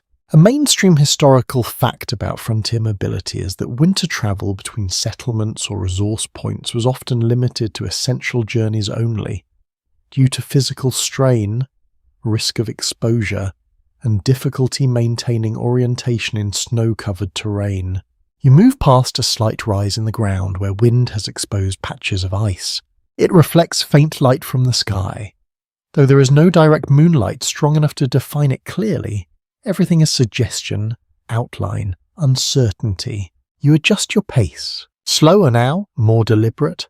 There is no urgency, only caution. Historians still debate how much frontier winter travel was shaped by necessity versus cultural expectations of self-reliance, particularly in isolated communities where assistance was available but rarely requested due to distance or pride. You continue forward until the terrain begins to feel more familiar again. A shift in slope, a change in tree density, the subtle reassurance of recognition rather than certainty. You realize that navigation here is never about being right. It is about not being wrong long enough to reach safety. Eventually the cabin reappears through the trees, at first as a shadow, then as structure, then as something solid enough to trust again. You return without ceremony. Inside, the fire is still present, though slightly lower than before. The cabin receives you without change, as if your absence was never a disruption. Warmth returns gradually. You remove outer layers slowly, letting cold release its hold in stages. The body resists this transition slightly, as it always does. Someone inside stirs but does not speak. There is no need. You sit near the hearth again, and for a moment, you simply observe the contrast between movement and return. Another historical insight often noted by researchers is that frontier life frequently required repeated short-range travel even during harsh conditions, reinforcing familiarity with terrain rather than relying on maps or formal guidance systems. You lean back slightly, The fire stabilizes again, as if acknowledging your return. Outside, the forest continues unchanged, indifferent to your movement through it. Inside, the cabin continues its quiet cycle. And you understand something simple about distance here. It is never measured in miles, only in risk. The cabin has settled again into its familiar nighttime rhythm, but the sense of movement from earlier still lingers in your body. Even after returning, the mind does not fully accept stillness right away. It remains slightly oriented toward distance, toward direction, toward what lies beyond the trees. Inside, the fire continues its steady work.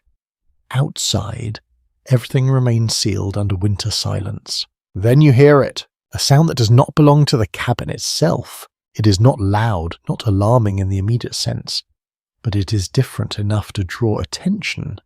A shift in weight somewhere outside, near the edge of the clearing. You pause. In a frontier winter, any unexpected sound at night carries layered meaning. Not always danger, but always requiring interpretation. You rise slowly and move closer to the door, careful not to disturb the quiet inside. The others remain still, either asleep or resting in that shallow state between awareness and rest. You open the door just enough to look out. Cold air enters immediately, sharp and clean, cutting through the warmth inside in a thin wave. The yard is dimly visible, shaped by faint ambient light from the sky. Snow reflects a pale glow, trees stand still. Then you see movement again. Near the edge of the clearing, something shifts among the darker shapes as not human, not immediately threatening, but present. You watch without stepping out further. A widely recognized historical reality of 1700s frontier settlements is that livestock played a central role in winter survival, often requiring constant care, protection from predators, and supplemental feeding when natural forage became unavailable. As your eyes adjust, the shape becomes clearer. An animal, likely one of the domestic animals tied to the household, moving restlessly in the cold. Livestock in winter often required careful attention, especially during nights when temperatures dropped and shelter conditions mattered more than usual. You step outside fully now. The cold greets you without hesitation. Snow compresses under your boots as you move toward the animal. Its presence becomes clearer with each step. It shifts uneasily, reacting to your approach but not fleeing. You notice its condition immediately. Not extreme distress, but discomfort, possibly hunger, cold, or unease from enclosure. You reach it and assess quickly. A lesser-known but documented detail from frontier life is that animals such as cattle, pigs, and chickens were often brought closer to human dwellings during severe winter periods to reduce exposure and improve survival rates. Though this created additional labor demands for households, you guide it gently, checking whether it resists or follows. It does follow, slowly. You lead it toward a more sheltered area near the cabin or a designated enclosure. Depending on how the settlement is arranged, the movement is slow, careful, almost reluctant on both sides. The night feels even quieter now, as if the forest is watching without reacting. You reach the sheltered space and ensure the animal is secured or at least more protected than before. The details matter less than the outcome. It is now closer to warmth, closer to survival. As you stand there for a moment, you notice how much of winter life is shaped by responsibility that does not pause for comfort. A quirky but well-recorded observation from frontier accounts is that livestock care during winter often became a shared household burden, with nighttime checks and adjustments being common in colder regions to prevent losses during sudden temperature drops. You turn back toward the cabin.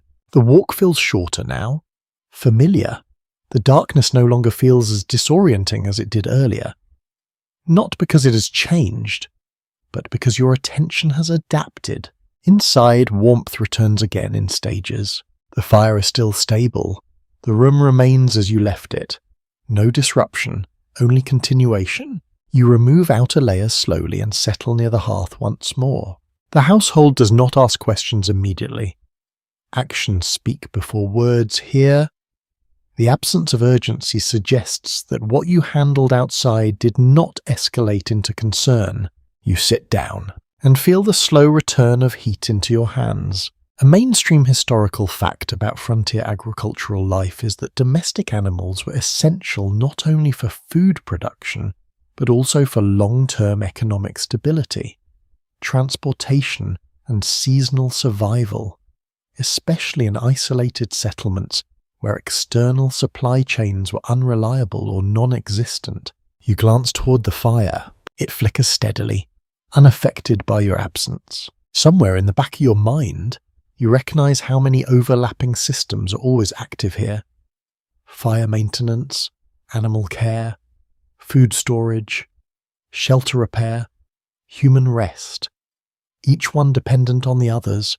Historians still argue whether frontier resilience was primarily a result of environmental necessity or whether it was shaped by cultural adaptation patterns carried from earlier rural societies that already emphasized self-sufficiency. You sit back slightly. The cabin feels more complete again, not because anything has changed structurally, but because a small imbalance has been corrected.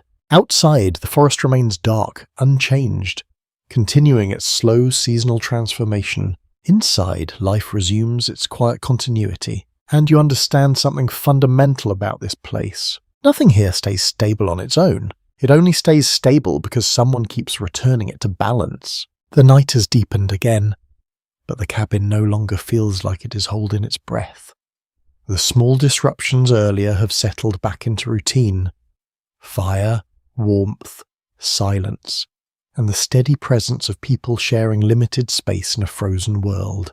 You remain near the hearth, though your attention drifts slightly toward thoughts of what keeps this entire system functioning over longer distances than a single night or a single task.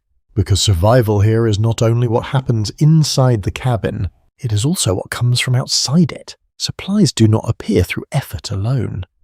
They're often part of exchange networks that stretch farther than the eye can follow. Even in this isolated landscape, trading posts, seasonal routes, and rare opportunities to acquire goods all form part of a larger survival web. You think about that as the fire crackles. A widely recognized historical reality of 1700s frontier settlements is that trade with outlying posts and traveling merchants played a crucial role in supplying essential goods such as metal tools, salt, textiles, and ammunition, items that local production could not easily replace. You imagine those distant points of exchange, not close, not reliable, but necessary. Someone near you mentioned supplies again. Not urgently, but as a continuing concern. The tone is familiar. It is not worry. It is planning layered over uncertainty. You understand why, because everything here eventually runs toward shortage. Tools wear down, cloth tears, salt disappears faster than expected. Even time itself feels consumed by maintenance. You stand and walk slowly toward a small storage area again, checking what remains of traded or acquired goods. Each item feels like evidence of a past journey, a past negotiation, a past decision made under different conditions. A lesser known but well-documented detail from frontier economic life is that many households relied on informal credit systems or delayed barter arrangements with trading posts, where goods were exchanged on promise of future payment in furs, crops, or labour. You look at what remains. It is not abundance, it is continuity. The fire shifts behind you and the room briefly brightens. Shadows move across stored items, tools, and worn surfaces. Everything looks slightly older in firelight. Not deteriorated, just more honest. You return to the hearth. The idea of trading brings with it another layer of thought. Movement beyond the cabin, journeys that require preparation, timing, and risk management. Unlike hunting or water collection, trade journeys are not daily. They're episodic, planned around weather windows and resource availability.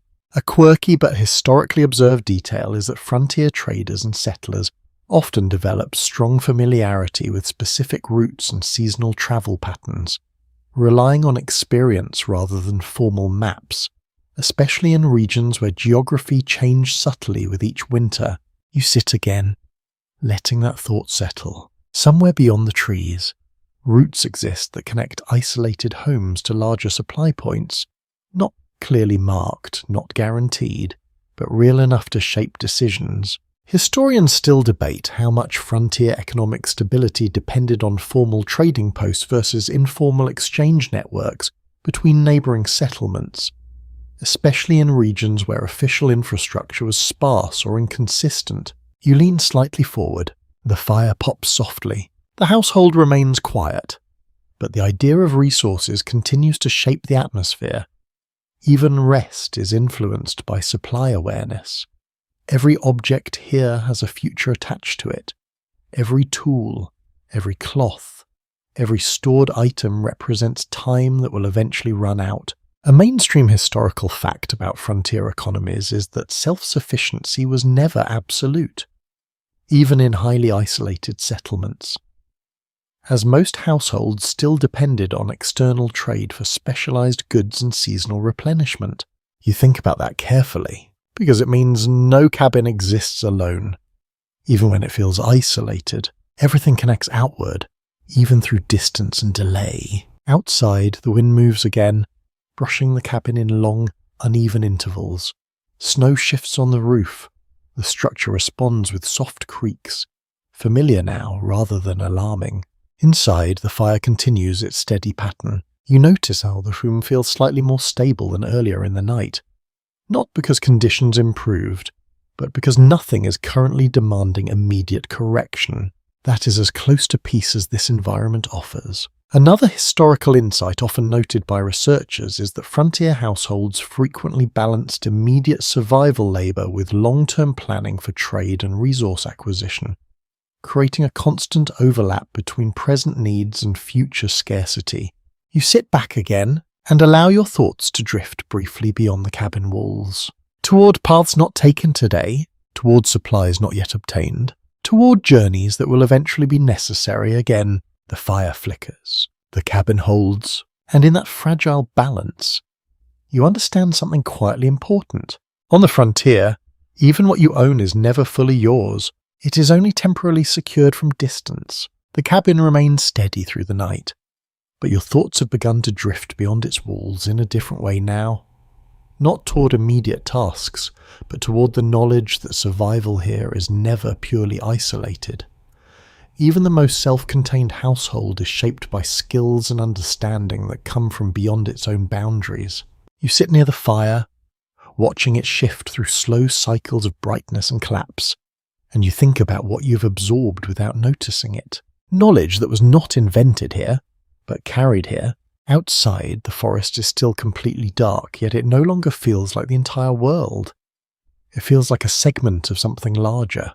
A widely accepted historical reality of frontier life in the 1700s is that survival strategies were often shaped by indigenous knowledge systems, particularly in areas such as navigation, seasonal movement, food sources, and environmental interpretation.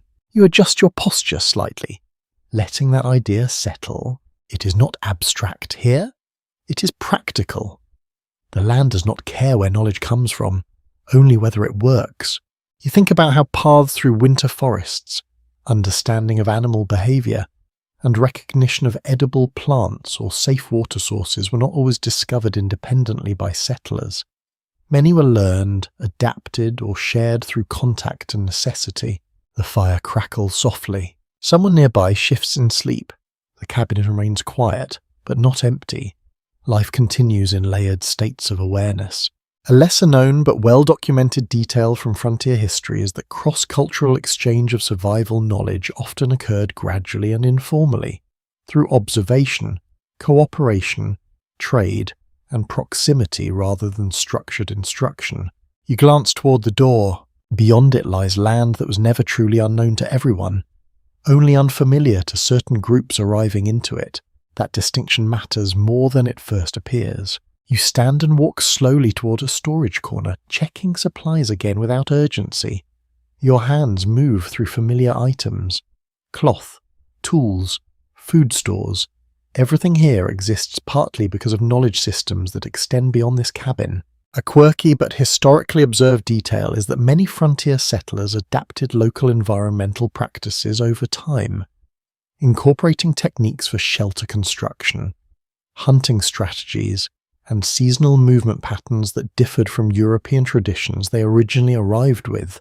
You pause briefly at that thought. Adaptation is not dramatic. It is incremental. It happens through repeated correction rather than sudden change. Behind you, the fire shifts again, casting uneven light across the interior walls. The cabin seems to breathe in slow synchronization with it. You return to the hearth. There is a deeper awareness now of how fragile isolation actually is. The cabin feels separate, but it is not self-sufficient in the purest sense.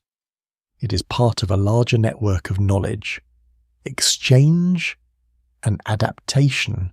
Historians still debate whether frontier survival should be understood primarily as independent resilience or as interdependent systems of knowledge, transfer between different cultural and environmental traditions, especially in regions with long-standing indigenous presence. You let that idea sit without forcing conclusion, because here, conclusions rarely matter as much as function. The fire pops softly again. A mainstream historical fact about early American frontier expansion is that settlement patterns often followed existing indigenous trails and waterways, which provided natural routes through terrain that would otherwise be difficult to navigate.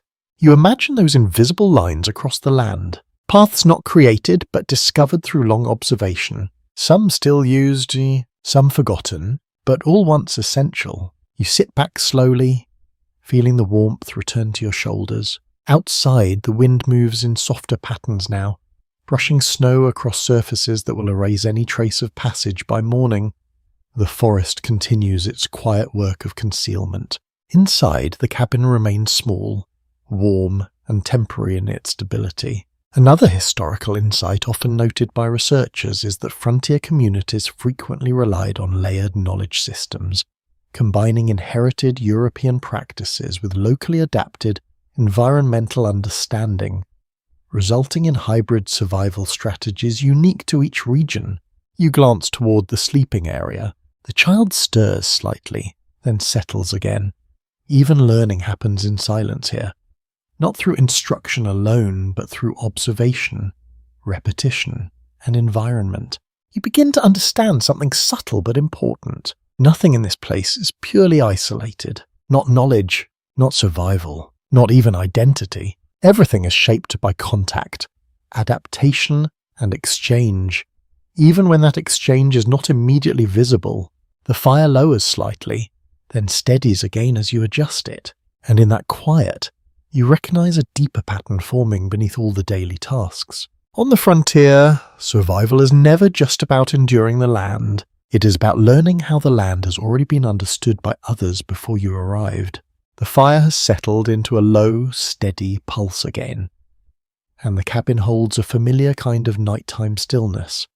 Not silence exactly, but a controlled quiet shaped by effort, warmth, and attention. Outside, the forest remains unseen, yet it feels closer than before, as if the boundary between inside and outside has grown thinner. You sit for a moment without moving, letting your thoughts drift outward again, not towards supplies or tasks, but towards something more uncertain. The edge of the world you're living in, because this cabin is not alone in empty land. It exists within a wider frontier space shaped by tension, uncertainty, and overlapping claims of movement, settlement, and survival. A widely recognized historical reality of 1700s frontier life is that many settlements existed along contested or unstable borderlands, where relationships between different communities, including indigenous groups and European settlers, were often complex, shifting, and dependent on circumstance. You glance toward the dark window opening, though nothing can be seen beyond it. What lies outside is not just wilderness. It is also history in motion. Different groups moving through the same space with different understandings of land, ownership, and survival. You notice how even the idea of distance feels different when you think about it this way. Not empty space, but shared space interpreted differently. A less known but documented detail from frontier records is that borderland regions often experience cycles of tension and temporary cooperation, with periods of trade, communication, and coexistence followed by periods of conflict or withdrawal, depending on political and environmental conditions. Inside the cabin, someone shifts slightly in their sleep. The sound is small, but it brings attention back to the present moment. You adjust your position near the fire. The warmth feels more central now, almost protective. Not because it changes the outside world, but because it creates a temporary boundary that feels stable enough to trust. You think about movement across this landscape, not just hunting or daily labour, but larger patterns of travel, migration, and seasonal presence.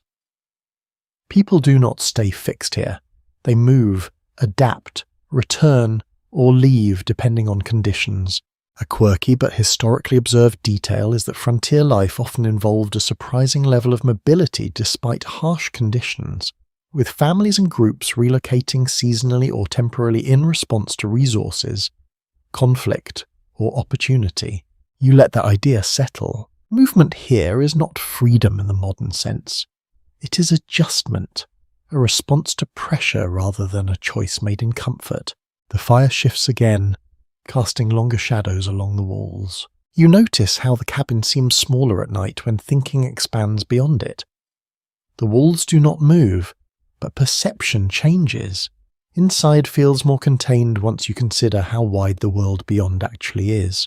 Historians still debate whether frontier borderlands should be understood primarily as zones of separation or as zones of interaction, where different cultural and economic systems constantly overlapped and influenced each other in subtle ways.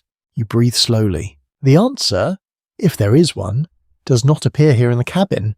It exists in patterns, not statements. You glance briefly toward the door again. Beyond it, the forest holds no single meaning. It is not just danger, not just resource, not just emptiness. It is shared space interpreted through experience, memory, and necessity. A mainstream historical fact about frontier expansion is that territorial boundaries in the 1700s were often fluid in practice, even when formally defined on maps, with real control and influence varying significantly depending on settlement density, geography, and local relationships. You sit back slightly, the fire pops softly. Inside this small space, everything feels simplified. Heat, shelter, food, rest. But outside, the world is layered with overlapping realities that never fully resolve into a single version. Another historical insight often noted by researchers is that frontier communities frequently navigated overlapping jurisdictions and cultural boundaries, resulting in daily life being shaped as much by negotiation and adaptation as by formal governance structures. You let your eyes rest on the flames. They move without hesitation, unaffected by uncertainty. Unlike everything else here, the cabin remains quiet, but your awareness has shifted outward, not away from safety, but beyond its limits. And you understand something quietly important. On the frontier, the edge of survival is never just physical. It is also where different worlds meet, overlap, and quietly reshape each other in ways no single person fully controls. The night outside continues its slow, unbroken presence. But inside the cabin, the rhythm of life shifts again. Not dramatically, not suddenly, but through a steady recentering around work that never fully pauses, even in darkness. You notice it first in movement. Small, practiced actions resuming around the hearth, a pot being adjusted, cloth being folded, a tool being checked and set aside. These are not tasks that announce themselves. They simply continue, as if they were never interrupted at all. You remain seated for a moment, observing, because survival here is not only about the loud, obvious labour of hunting or travel, it is also carried by quieter, constant work that holds everything together when nothing else is happening. A widely recognised historical reality of 1700 frontier households is that women often managed a large portion of daily survival labour within the home. including food preparation, textile production, childcare, and medical care during illness.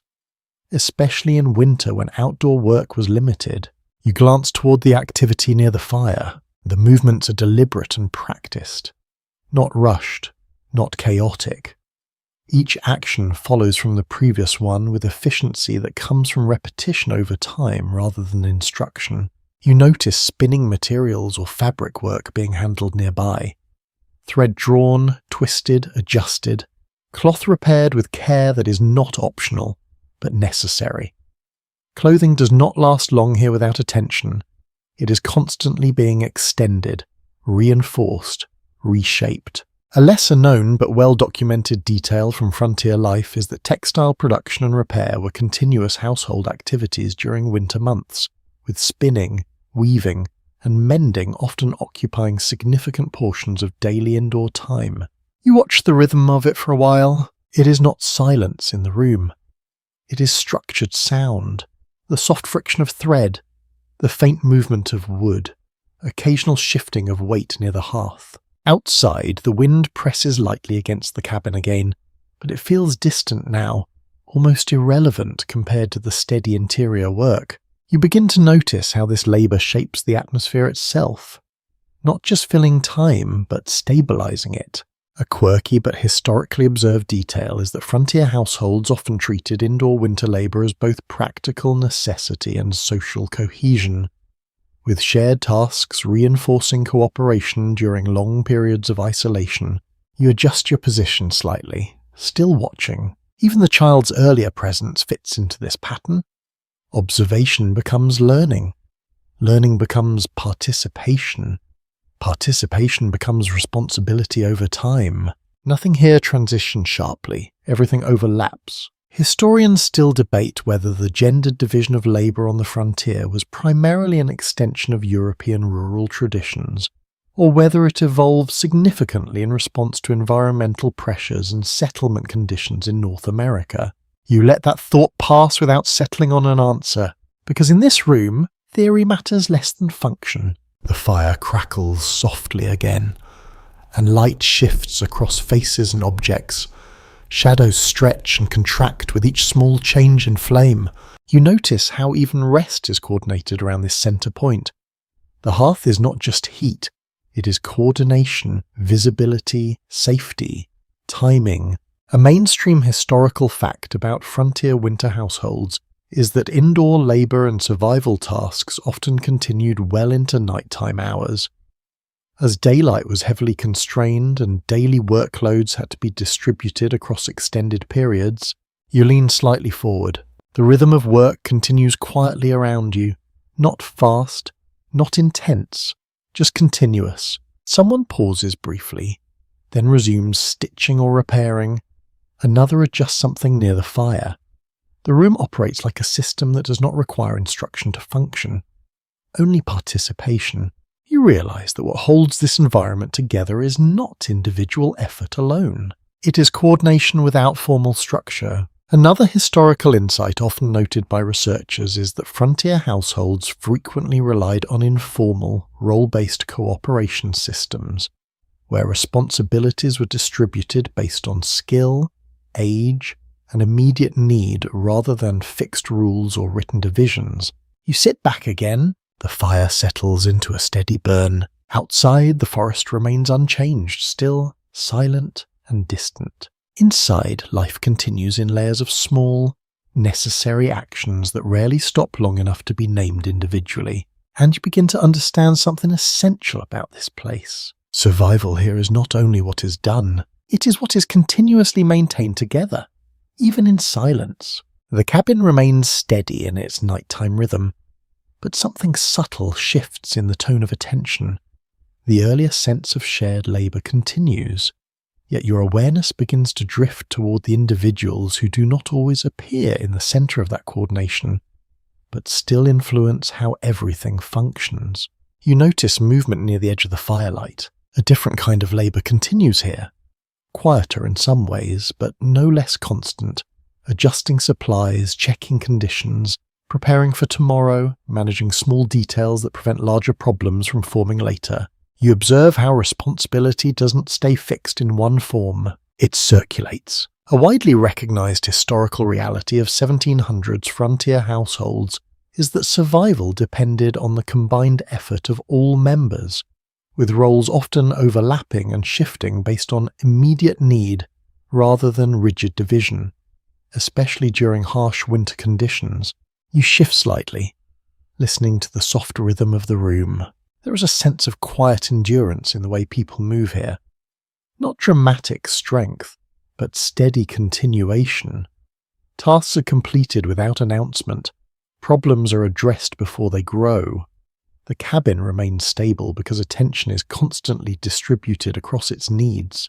You begin to notice how different personalities express themselves through action rather than speech. Some focus on the fire, some on tools, some on repair, some on observation.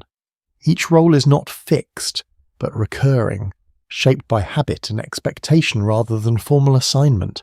A lesser known but well-documented detail from frontier accounts is that household cooperation often relied on informal leadership patterns that shifted depending on experience, age, and situational necessity. Rather than permanent authority structures, you watch quietly as one person adjusts a tool with unnecessary precision, perhaps out of habit, perhaps out of pride. Another pauses briefly before continuing a task, as if mentally recalculating steps rather than following them automatically. There is no single way effort appears here. It adapts to the person performing it. A quirky but historically observed detail is that frontier communities often developed unspoken reputations around reliability and skill, where trust was built gradually through repeated successful actions rather than formal recognition or titles. You lean back slightly, letting the firelight move across your field of vision.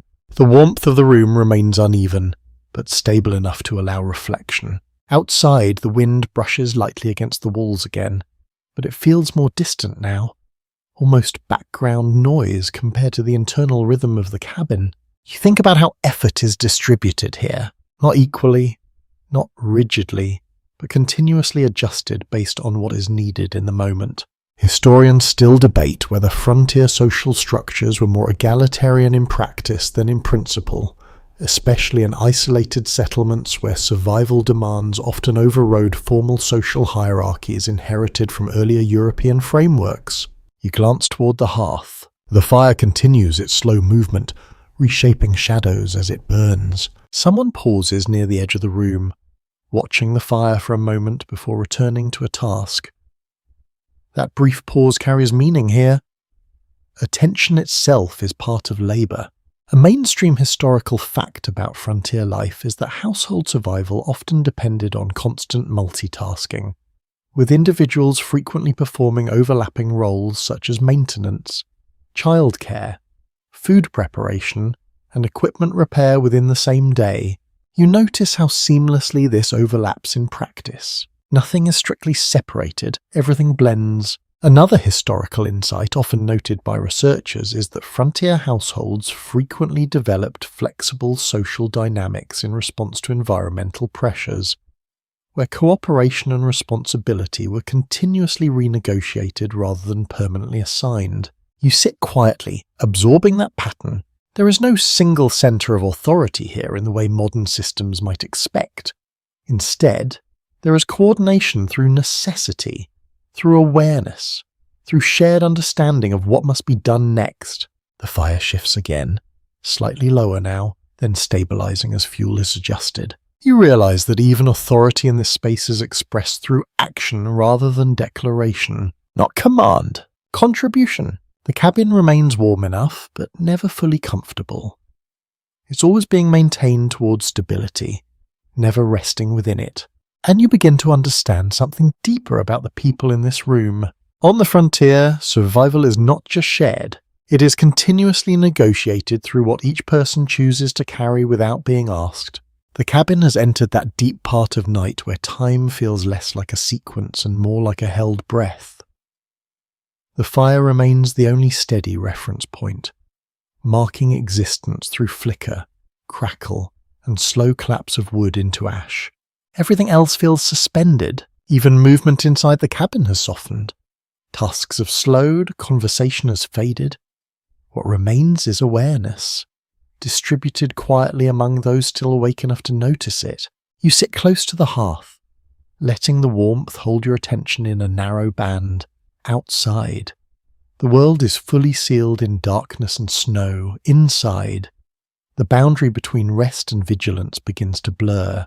Then you notice something subtle. The wind outside has changed. Not stronger, not weaker, just more continuous, as if it has found a path it intends to follow for a while. Snow shifts along the walls in faint, sliding patterns that never fully repeat. A widely recognized historical reality of 1700s frontier life is that winter storms could isolate cabins for extended periods, sometimes lasting days, during which travel became impossible and households had to rely entirely on stored resources and internal resilience. You adjust your position slightly, feeling the bench creak beneath you. The fire pops softly, sending a brief scatter of light upward. Shadows respond across the ceiling beams, stretching and retracting like slow breathing. Inside the sleeping area, movement is minimal. The household is mostly at rest now, though not entirely disconnected from awareness. In places like this, sleep is rarely complete surrender. It is layered with readiness. You listen. The soundscape outside has thickened. Snowfall, wind, occasional shifting of branches under weight. Nothing distinct enough to demand response, but too present to ignore entirely. A lesser-known but well-documented detail from frontier accounts is that during extended winter storms, households often experienced periods of enforced indoor confinement, where all activity shifted inward and time was measured primarily by fire maintenance and food consumption cycles. You lean slightly forward. The fire has become more important now than earlier in the night, not just for warmth, but for structure. Its presence divides time into manageable intervals, before fuel, after fuel, between adjustments. Someone near you stirs briefly, then settles again. No one speaks. The cabin exists in a shared quiet understanding that nothing outside currently requires immediate action, but everything outside remains relevant nonetheless. A quirky but historically observed detail is that frontier families often described long winter nights as compressed time, where days felt shorter and nights extended in perceived duration due to limited visual change and repetitive indoor routines. You understand that feeling now. There is no horizon here, only walls, firelight, and darkness beyond. Historians still debate whether the psychological impact of frontier winter isolation was primarily due to environmental conditions, or whether it was intensified by the lack of external stimulation and communication compared to more connected settlements. You watch the fire carefully. It lowers slightly again, then steadies as another piece of wood shifts into place. The adjustment is small, but noticeable.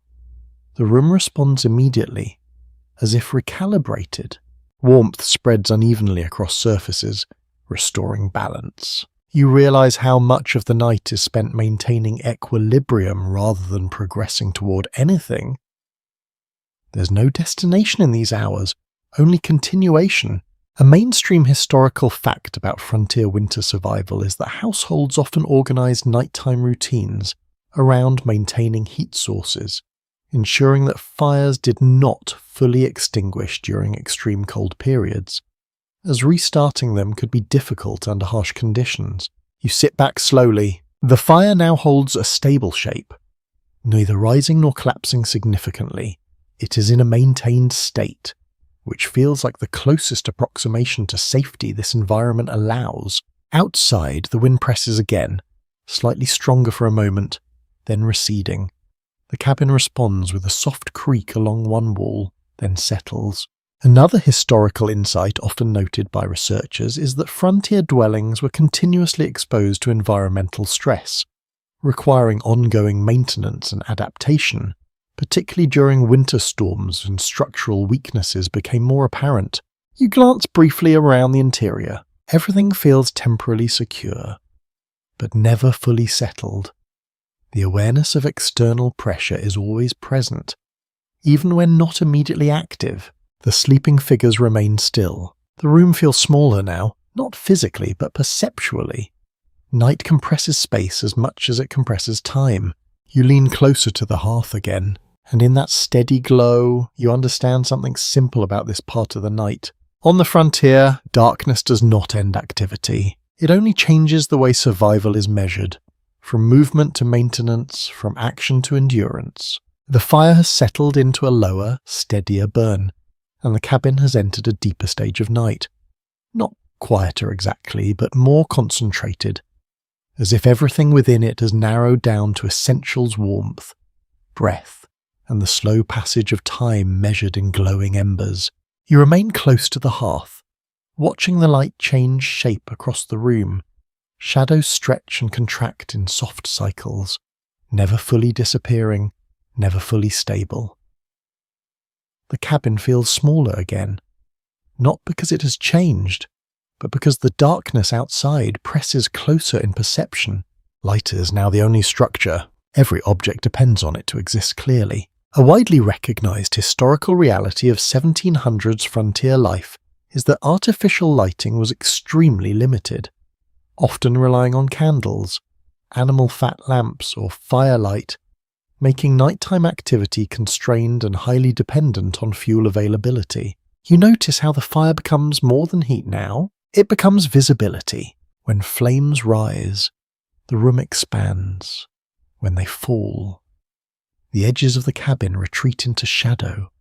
Everything inside is constantly being redrawn by combustion. You shift slightly and notice how your own attention behaves differently in low light.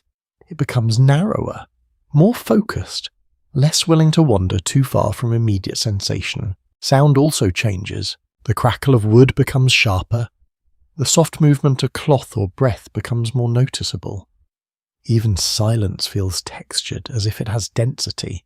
A lesser known but well-documented detail from frontier accounts is that households often described firelight as both practical necessity and psychological anchor, shaping perception of time and space during long winter nights when darkness dominated daily life. You lean forward slightly as a log shifts in the fire. A small clap sends a brief flare upward, brightening the entire room for a moment before settling again. In that flash, you see everything more clearly, then lose it again almost immediately. The effect is almost rhythmic. Inside the sleeping area, movement remains minimal.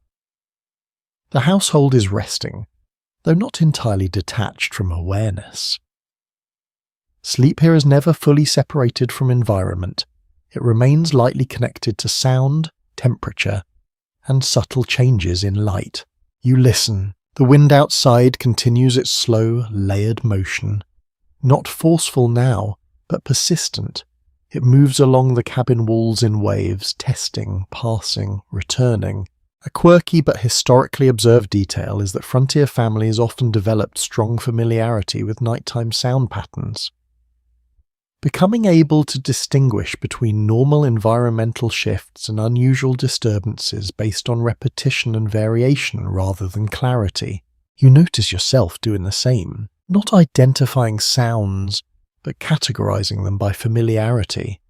Wind, snow shifting, wood settling, the absence of anything clearly new. Historians still debate whether such heightened environmental awareness was an adaptive survival skill developed over time or simply a consequence of prolonged exposure to limited sensory environments. You adjust your position again. The fire lowers slightly, and the room contracts with it. The ceiling beams fade further into shadow. The floorboards near the edges disappear almost completely. Only the hearth remains fully defined. A mainstream historical fact about pre-industrial households is that nighttime lighting sources were expensive relative to income and resource availability, meaning most indoor activity after dark was carefully limited to essential tasks. You glance toward this corner where stored items rest in partial shadow. Everything there exists in incomplete visibility. Tools, cloth, containers, all partially defined, all dependent on intermittent firelight to be fully understood. You realize how much uncertainty is built into perception here. Nothing's fully seen at all times. Another historical insight often noted by researchers is that frontier households frequently structured nighttime behavior around minimal light usage to conserve fuel, resulting in reduced movement and increased reliance on memory and spatial familiarity within the home. You sit back slightly. The fire pops again, sending a brief scatter of sparks upward. They rise quickly, then vanish into darkness above, as if the cabin is consuming even its own light. Outside, the wind shifts direction slightly. The change is subtle, but noticeable in how it interacts with the walls. The sound becomes smoother for a moment, then roughens again as it passes. You begin to notice how predictable unpredictability feels here. Even variation has patterns. Even silence has rhythm. A lesser-known but well-documented detail from frontier life is that households often described winter nights as layered darkness, where visibility depended not only on absence of light but on the intensity and placement of available illumination sources. You watch the fire carefully again. It has stabilized into a low, reliable glow, not bright but sufficient, enough to maintain definition of the immediate space. You feel the cabin hold itself together through that glow. Not structurally, but perceptually. The room exists because it is being seen. Slowly, your thoughts begin to quiet as well, not get into sleep, but into reduced motion.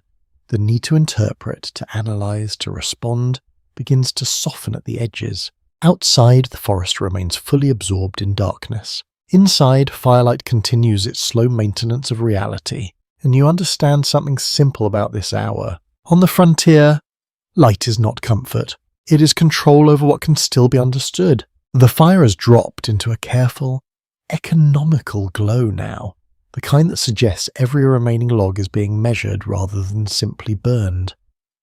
The cabin feels quieter again, not in sound, but in intention. Everything inside seems to be conserving something, as if even movement has a cost. You sit near the hearth and watch this slow reduction of light, thinking less about the present moment and more about what sustains it over time. Food, not in its immediate form, but in its survival across days and weeks. Because here, nothing lasts on its own. Everything must be transformed to survive. A widely recognized historical reality of 1700s frontier life is that food preservation was essential for winter survival, with methods such as drying, smoking, salting, and fermenting used to extend the usability of meat, grains, and vegetables far beyond their natural shelf life. You glance toward the storage corner again. It feels different now when you look at it, not just as supplies, but as time made solid. Each stored item represents hours of labour from earlier seasons, compressed into forms that can withstand cold and delay decay. Someone near the hearth adjusts a hanging pot. The motion is slow and practiced. Heat is being used carefully now, not wasted. Even cooking becomes a managed resource in winter.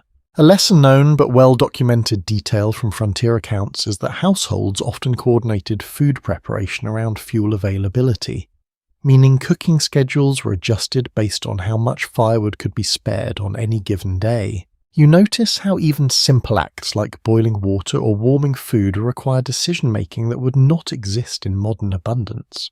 Nothing's automatic. Everything is conditional. You lean slightly forward as the fire shifts. The smell in the room changes subtly depending on what is being cooked or warmed. Smoke, wood, and preserved food create a layered atmosphere that is both familiar and deeply functional. It is not pleasant or unpleasant in isolation. It simply is. A quirky but historically observed detail is that frontier families often relied heavily on repetition in their winter diets, eating the same preserved foods in rotation for extended periods, with variety being limited by preservation success rather than preference. You think about that repetition, not as monotony but as structure. Outside, the wind continues its slow movement, brushing snow against the cabin in soft, uneven intervals. The structure responds with faint creaks, as if acknowledging pressure rather than resisting it. Inside, someone checks a small container of dried goods. The action is brief, almost habitual, but it carries weight. Every check is a prediction. Every inspection is a forecast of how long the current stores might last. Historians still debate whether frontier food scarcity was primarily a result of environmental limitations or whether it was intensified by uneven storage practices and seasonal miscalculations in harvest planning. You watch the fire again. It dips slightly, then recovers as another piece of fuel is added. The change is immediate but controlled. The cabin breathes with it. A mainstream historical fact about pre-industrial settlements is that food security depended not only on production but on preservation efficiency, with entire seasonal survival cycles built around ensuring that summer abundance could be successfully extended through winter scarcity. You imagine that process in reverse. Warm months filled with labour, cutting, drying, storing, preparing, all of it converging into this moment, into this fire. Another historical insight often noted by researchers is that frontier households developed highly organised storage and rationing systems, even without formal record-keeping, relying instead on memory, experience, and shared awareness of consumption rates. You sit back slightly. The firelight shifts across the room again, revealing and concealing stored items in slow cycles. What is visible feels secure. What is hidden feels uncertain, even if nothing has changed. That is how perception works here. You notice how attention begins to narrow again, not out of fatigue, but out of efficiency. The mind reduces unnecessary movement when resources are limited, including mental ones. A lesser-known but documented detail from frontier life is that households often treated food storage as a collective responsibility, with multiple members aware of inventory levels to prevent accidental depletion during long winter periods. You glance briefly toward the sleeping area. Even rest exists within the system. The body pauses. But the awareness of limitation does not fully disappear. The fire crackles softly again. The room remains stable, but never fully relaxed. Stability here is always temporary, always maintained rather than achieved. You begin to understand food not as nourishment alone, but as continuity. A bridge between labour and survival, between past effort and future uncertainty. And in that understanding, something simple becomes clear. On the frontier, eating is never just consumption. It is the slow release of time stored against winter. The cabin holds steady through the deeper part of night. But something in its atmosphere has shifted again. The fire is lower now, more controlled, and the light it produces feels less like illumination and more like protection. Outside, the wind continues its slow, persistent movement, but inside, attention has turned inward in a different way. Not toward tasks, toward life itself. You notice it in the silence between movements, in the way even small sounds feel heavier now. The cabin is not just a place of survival tonight. It feels like a place of continuation, where existence is quietly maintained without interruption. A widely recognized historical reality of 1700 frontier life is that childbirth, illness, and death often occurred within the home due to limited access to formal medical facilities, making domestic spaces sites of both daily life and critical life events. That idea settles in the room without needing explanation. You sit near the hearth, but your attention is no longer only on the fire. It moves through the space differently now, noticing the sleeping corner, the stored supplies, the stillness of bodies resting nearby. Life here does not separate cleanly into categories, it overlaps. A lesser-known but well-documented detail from frontier accounts is that families frequently managed major life events such as births and deaths within the same living spaces where daily work and meals occurred, reinforcing a continuous connection between survival and mortality. You shift slightly, listening to the fire. It pops softly, then settles again. The sound feels distant for a moment, as if the room has expanded inward rather than outward. Someone in the cabin turns in sleep, a quiet movement that briefly breaks the stillness, then silence returns. You think about how fragile rest is here, not in a dramatic sense, but in how easily it is interrupted by environment, by condition, by necessity. A quirky but historically observed detail is that frontier households often developed informal caregiving practices shared among family members and neighbours, where recovery from illness or assistance during childbirth relied heavily on communal presence rather than specialised medical intervention. You glance toward the sleeping area again. The presence of illness earlier in the night still lingers in memory, even if the immediate urgency has softened. In this environment, recovery is never guaranteed, and stability is always provisional. Outside, the wind presses gently against the cabin, then recedes. The sound blends into the larger silence of snow-covered land. Historians still debate whether frontier mortality rates were more strongly influenced by environmental harshness, limited medical knowledge, or the structural isolation of settlements that delayed access to external assistance during critical moments. You exhale slowly. There are no answers inside the cabin that resolve that question, only lived experience. The fire shifts again, briefly brightening the room before settling into a lower glow. Shadows stretch and contract along the walls in slow motion. You begin to notice how the cabin holds multiple layers of awareness at once: sleep, wakefulness, rest, vigilance, all existing without clear separation. A mainstream historical fact about pre-industrial rural settlements is that domestic spaces often served multiple functions simultaneously, including living quarters, work areas, and sites for caregiving. Particularly in isolated frontier environments, you lean slightly forward. The firelight touches the edges of sleeping forms nearby, then recedes. The room feels both intimate and vast at the same time, compressed by walls but expanded by awareness. Another historical insight often noted by researchers is that frontier communities developed strong informal networks for managing childbirth and end-of-life care, relying on experienced family members and neighbours rather than formal institutions, especially in remote settlements. You remain still for a moment longer. The idea of beginnings and endings sharing the same space becomes clearer here than it would in any structured environment. There is no separation between living and dying in the way modern systems often create. Everything happens within the same rooms, under the same firelight. A lesser-known but documented detail from frontier life is that many households treated caregiving as a shared responsibility extending across genders and ages, with participation shaped more by necessity and experience than by formal roles. You sit back slowly. The fire steadies again.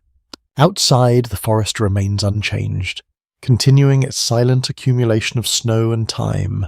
Inside, life continues in layered states of rest and awareness, where existence itself is maintained through quiet presence.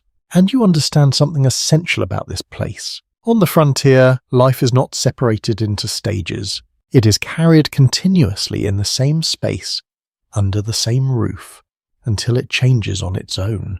The night has grown softer in its intensity, though not in its coldness.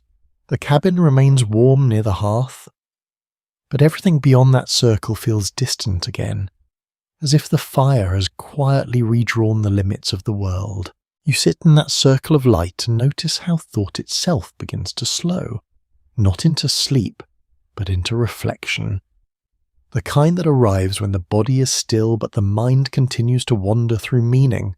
Outside, the wind moves less aggressively now, brushing the cabin in long, steady intervals.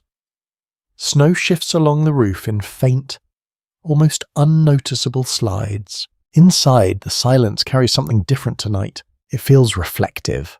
A widely recognized historical reality of 1700 frontier life is that religious practice and spiritual belief often played a significant role in helping settlers interpret hardship, structure daily life, and cope with uncertainty in isolated environments. You notice small signs of that presence here, not formal ceremony, not structured ritual in a strict sense, but quiet habits, a moment of stillness before sleep, a whispered phrase before a difficult task, a sense that hardship is not entirely random, even if it is not fully understood. A lesser-known but well-documented detail from frontier accounts is that many households incorporated personal interpretations of faith and superstition together, blending formal religious teachings with local beliefs shaped by environmental experience and community tradition. You sit quietly, watching the fire adjust itself. The flames rise and fall in slow patterns, casting shifting light across the cabin interior. In that movement, everything feels slightly symbolic, even if nothing is meant to be. Someone nearby shifts under a blanket, then settles again. The sound is small, but it breaks the stillness just enough to remind you that rest is shared here, even when unconscious. A quirky but historically observed detail is that frontier communities often relied on collective, spiritual or reflective practices during periods of hardship, including winter storms or illness, using shared belief systems as a way to reinforce emotional resilience and social cohesion. You think about what that might feel like in this room. Not as doctrine, but as comfort, not as certainty, but as structure for uncertainty. The fire pops once, sharply, then quiets again. You notice how the sound feels more noticeable now than it did earlier in the night. In silence, even small events become significant. Historians still debate whether frontier religious life functioned primarily as a spiritual framework or whether it served more practical psychological and social purposes in environments defined by isolation and unpredictability. You let that thought remain unresolved, because here, resolution is not something the environment offers easily. You glance toward the darker edges of the cabin, where light does not fully reach. Objects exist there in partial form, defined only when the fire shifts. The room feels larger in imagination than in visibility. A mainstream historical fact about frontier settlements is that religious gatherings, whether formal or informal, often served multiple roles, functioning not only as spiritual practice but also as opportunities for social coordination, information exchange, and communal support. You lean slightly forward. The firelight warms your hands again, pulling attention back to the present moment. Outside, the wind softens further, becoming almost indistinguishable from the background stillness of snow-covered land. The world beyond the cabin feels less active now, though never truly inactive. Another historical insight often noted by researchers is that frontier belief systems were frequently shaped by direct environmental experience, with natural conditions such as storms, droughts, and seasonal cycles influencing how communities understood uncertainty and hardship. You sit quietly with that idea. There is no separation between environment and interpretation here. Everything is connected through lived experience. A lesser-known but documented detail from frontier life is that personal reflection during long winter nights was often shaped by both religious and practical considerations, blending thoughts of survival with questions of meaning and endurance. You feel the cabin settle again into its slow rhythm. The fire continues its steady burn, neither growing nor fading significantly. Inside this small space, life continues in quiet cycles of rest, awareness, and reflection, and you understand something subtle but important. On the frontier, belief is not separate from survival. It is part of how people endure what cannot be controlled. The cabin has entered a quieter stretch of night, where the fire no longer demands constant attention but still cannot be ignored. It holds steady in a controlled glow, enough to keep the room defined, enough to keep the cold at a distance, but never enough to be forgotten. You sit nearby and notice how your awareness has shifted again, this time toward objects rather than ideas, toward the things that must physically last through time, stress, and repeated use. Tools, everything here depends on them continuing to function. You glance toward the corner where equipment rests: axes, knives, awls, needles, hinges, metal fittings, wooden handles worn smooth by use. Nothing here is new. Nothing here stays new for long. A widely recognized historical reality of 1700s frontier life is that tools were essential survival assets, and their maintenance and repair were often prioritized over replacement due to limited access to manufactured goods in remote settlements. You pick up an axe handle briefly, feeling its shape. It is no longer just an object. It is a record. The wood has been shaped by repeated grip, by weather exposure, by repeated impact. Every imperfection carries use history rather than flaw. You set it down carefully. Across the room, someone continues a small repair task. Tightening something, adjusting something, restoring function to an object that would otherwise fail later. Repair is constant here, not occasional. A lesser-known but well-documented detail from frontier accounts is that many households developed advanced practical repair skills out of necessity, often maintaining tools, furniture, and household structures far beyond their intended lifespan through continuous adjustment and reuse. You sit back slightly and observe how quiet this work is. There is no celebration in it, no acknowledgement, only continuation. The fire shifts again, casting moving light across worn surfaces. In that light, everything looks older but also more honest. Objects reveal their history more clearly when illuminated by fire than by daylight. A quirky but historically observed detail is that frontier communities often treated tool maintenance as a shared knowledge system, where techniques for sharpening, fixing, and reinforcing equipment were passed informally between individuals rather than through formal instruction. You imagine that knowledge moving through a settlement, not written, not structured, just observed, repeated, remembered. Historians still debate whether frontier technological resilience was primarily the result of inherited European craftsmanship traditions, or whether it developed independently through adaptation to environmental scarcity and isolation. You consider that briefly, then let it pass, because here, theory does not repair broken edges, practice does. You notice a small knife near the hearth. Its blade is worn but still functional. The handle has been wrapped or adjusted multiple times. It is not elegant. It is reliable. A mainstream historical fact about frontier settlements is that metal tools were often scarce and valuable, requiring careful use and frequent sharpening, with many households relying on a small set of multi-purpose implements rather than specialized equipment. You think about how many tasks depend on that small set of tools. Cutting, building, repairing, preparing food. Even survival itself is shaped by their continued usefulness. The fire pops softly again. Outside, the wind moves in slow intervals, brushing the cabin in patterns that feel almost rhythmic now. The structure responds with faint creaks, as if acknowledging continued pressure. Inside, someone adjusts a hinge or fastening on a small object. The sound is brief but precise. Another historical insight often noted by researchers is that frontier households frequently developed a culture of continuous maintenance, where repair was not a separate activity but an ongoing part of daily life integrated into all other tasks. You watch the movement of hands for a moment. Not hurried, not idle, just steady correction of wear. Everything here resists breakdown, but nothing prevents it entirely. That is the constant condition of life in this environment. A lesser known but documented detail from frontier life is that even simple household objects were often modified over time to improve durability or adapt to changing needs, resulting in tools and items that evolved gradually rather than remaining static in design. You lean slightly forward again. The firelight moves across the tools once more, highlighting edges, scratches, and signs of repeated use. There is something quietly stabilizing about this pattern. Break, repair, use again. Nothing wasted if it can be restored. You realize that even the cabin itself is part of this system.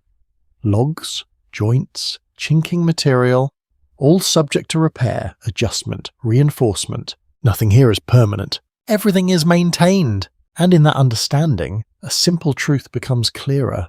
On the frontier, survival is not about having perfect tools. It is about never letting imperfect ones stop working.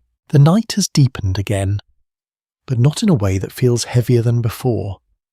Instead, it feels more contained, as if the cabin has gradually tightened its hold on warmth, light, and attention, keeping everything important within reach of the fire. You remain near the hearth, but your thoughts drift outward once more, towards movement beyond land, beyond trees, towards something that behaves differently from the forest paths and hunting trails you have grown familiar with. Water, not the bucket inside the cabin, but the larger systems it belongs to. Rivers. In winter, they become something entirely different. A widely recognized historical reality of 1700s frontier life is that rivers and waterways were essential to travel, trade, and survival, often serving as natural transportation routes when frozen conditions made overland movement difficult, or when boats were usable in warmer seasons. You imagine them now in their winter state, not flowing openly, but partially sealed under ice, not fully dead, but altered in form. A surface that appears stable while hiding movement beneath. You step closer to the window opening. Outside is still darkness, but your mind reconstructs what lies there. The faint slope toward lower ground, the hidden paths where water once moved freely, the way terrain changes when shaped by a river beneath snow. A lesser-known but well-documented detail from frontier accounts is that frozen waterways were sometimes used as temporary travel routes, though their reliability depended heavily on thickness, temperature stability, and local knowledge of safe crossing points. You pull your thoughts back slightly, because the idea of walking on water, even frozen, carries a quiet tension. Trusting something that changes state with temperature is always a calculated risk. Inside the cabin, the fire shifts again, casting warm light across the floorboards. You notice how different the interior feels compared to the imagined river outside. One is controlled, maintained, predictable within limits. The other is constant transformation beneath a frozen surface. A quirky but historically observed detail is that frontier travellers often learn to read ice conditions through indirect indicators such as cracking sounds, colour variation, snow layering, and animal movement patterns rather than relying solely on visual certainty. You sit back slowly. The cabin creaks faintly as wind passes along its outer walls. Snow continues to accumulate outside in uneven patterns, gradually reshaping the landscape in ways that will be difficult to distinguish in the morning. Historians still debate whether river-based transportation in frontier regions was primarily a seasonal advantage, or whether it introduced equal levels of risk due to unpredictable ice conditions and shifting environmental stability during winter transitions. You let that thought remain unresolved, because here, risk is never fully separated from necessity. A mainstream historical fact about frontier settlement patterns is that communities often formed near waterways due to access to transportation, fertile land and resources, even though these same locations could become hazardous during seasonal changes such as flooding or freezing. You glance toward the hearth again. The fire continues its steady presence, unaffected by external geography, but your awareness of space has expanded. The cabin is no longer just surrounded by forest. It is also near systems of movement, trade, and natural pathways that exist whether they are visible or not. Another historical insight often noted by researchers is that frontier survival often depended on an understanding of seasonal environmental cycles, particularly the transformation of rivers and terrain between navigable and hazardous states. You imagine those cycles now. Water moving freely, water slowing, water freezing, water becoming path, water becoming barrier, all within the same place. You notice how even stillness outside is not truly stillness.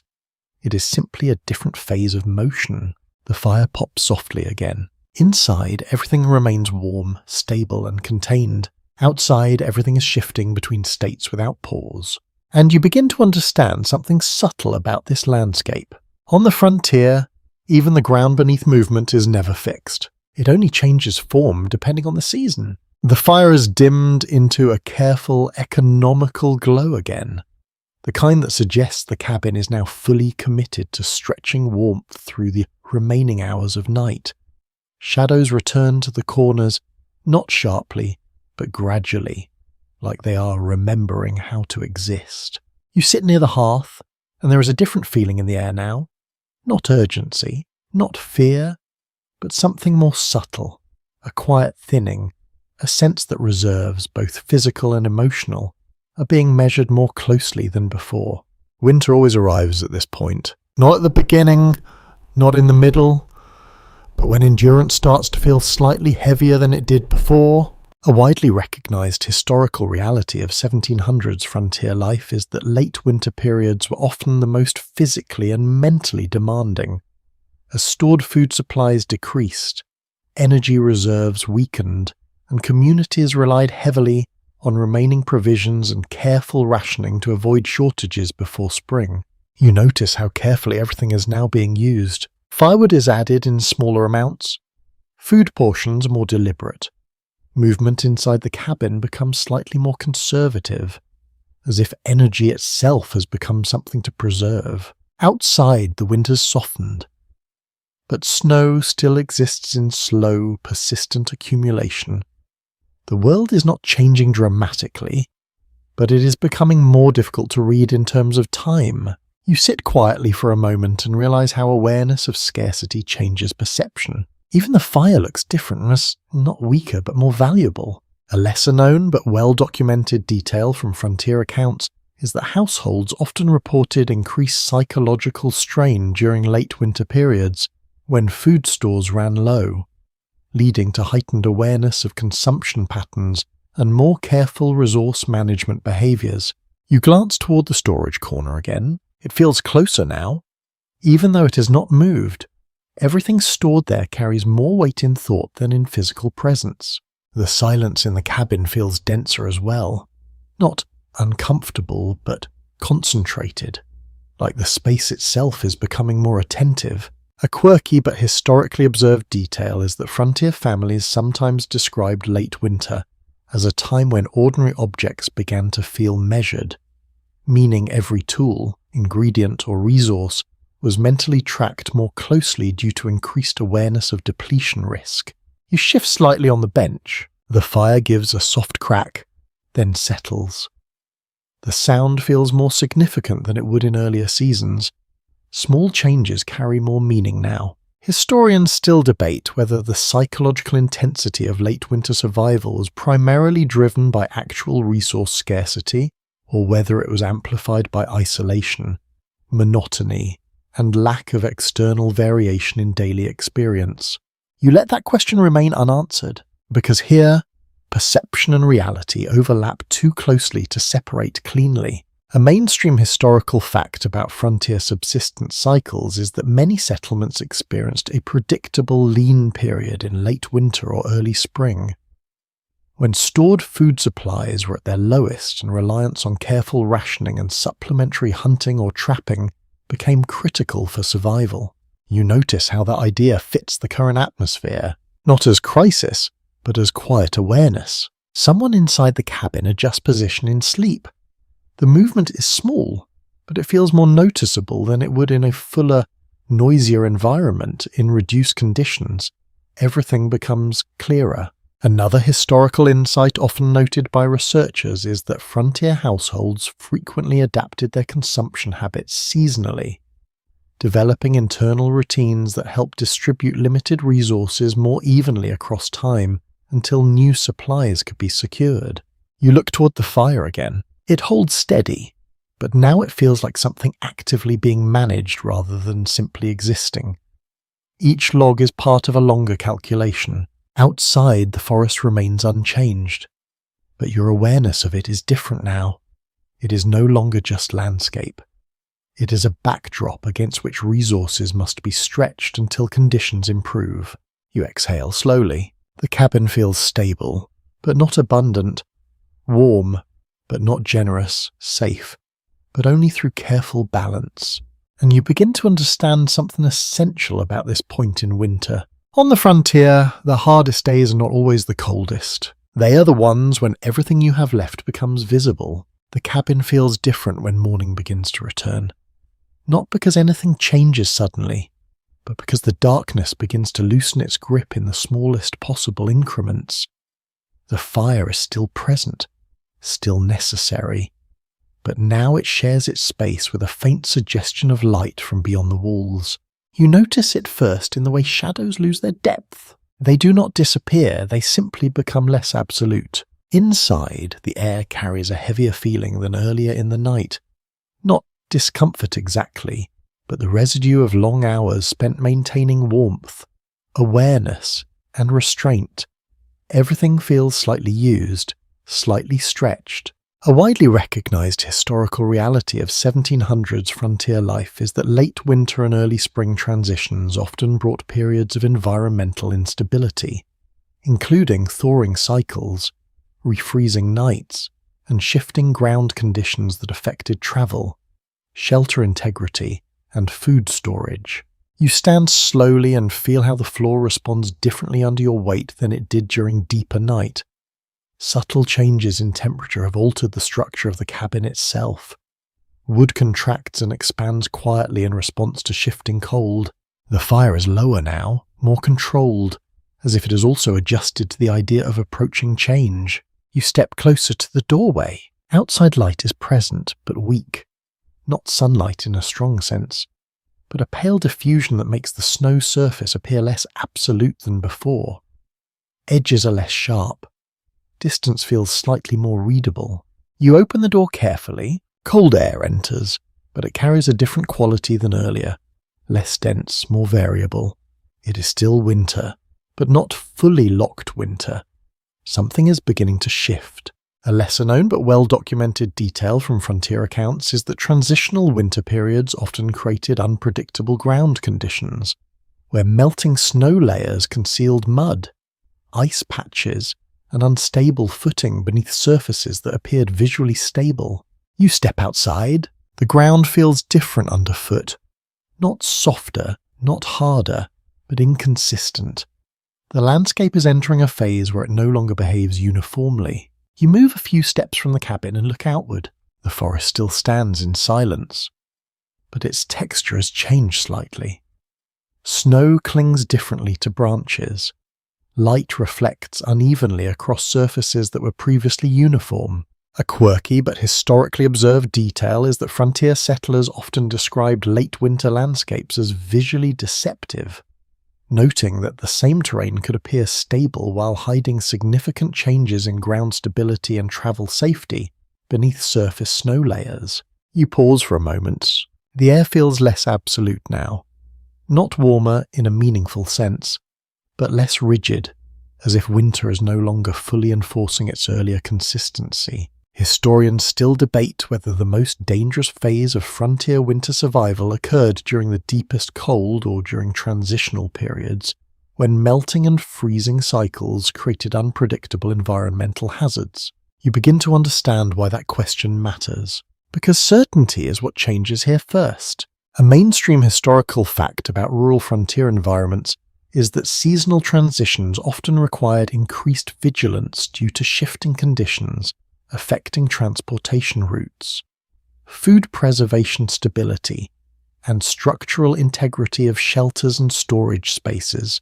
You turn slightly and look back toward the cabin. From outside, it appears smaller in this pale light, not weaker, but more defined against a changing background. You notice how sound behaves differently now, slightly more open, less compressed. Even your own movement seems less absorbed by the environment.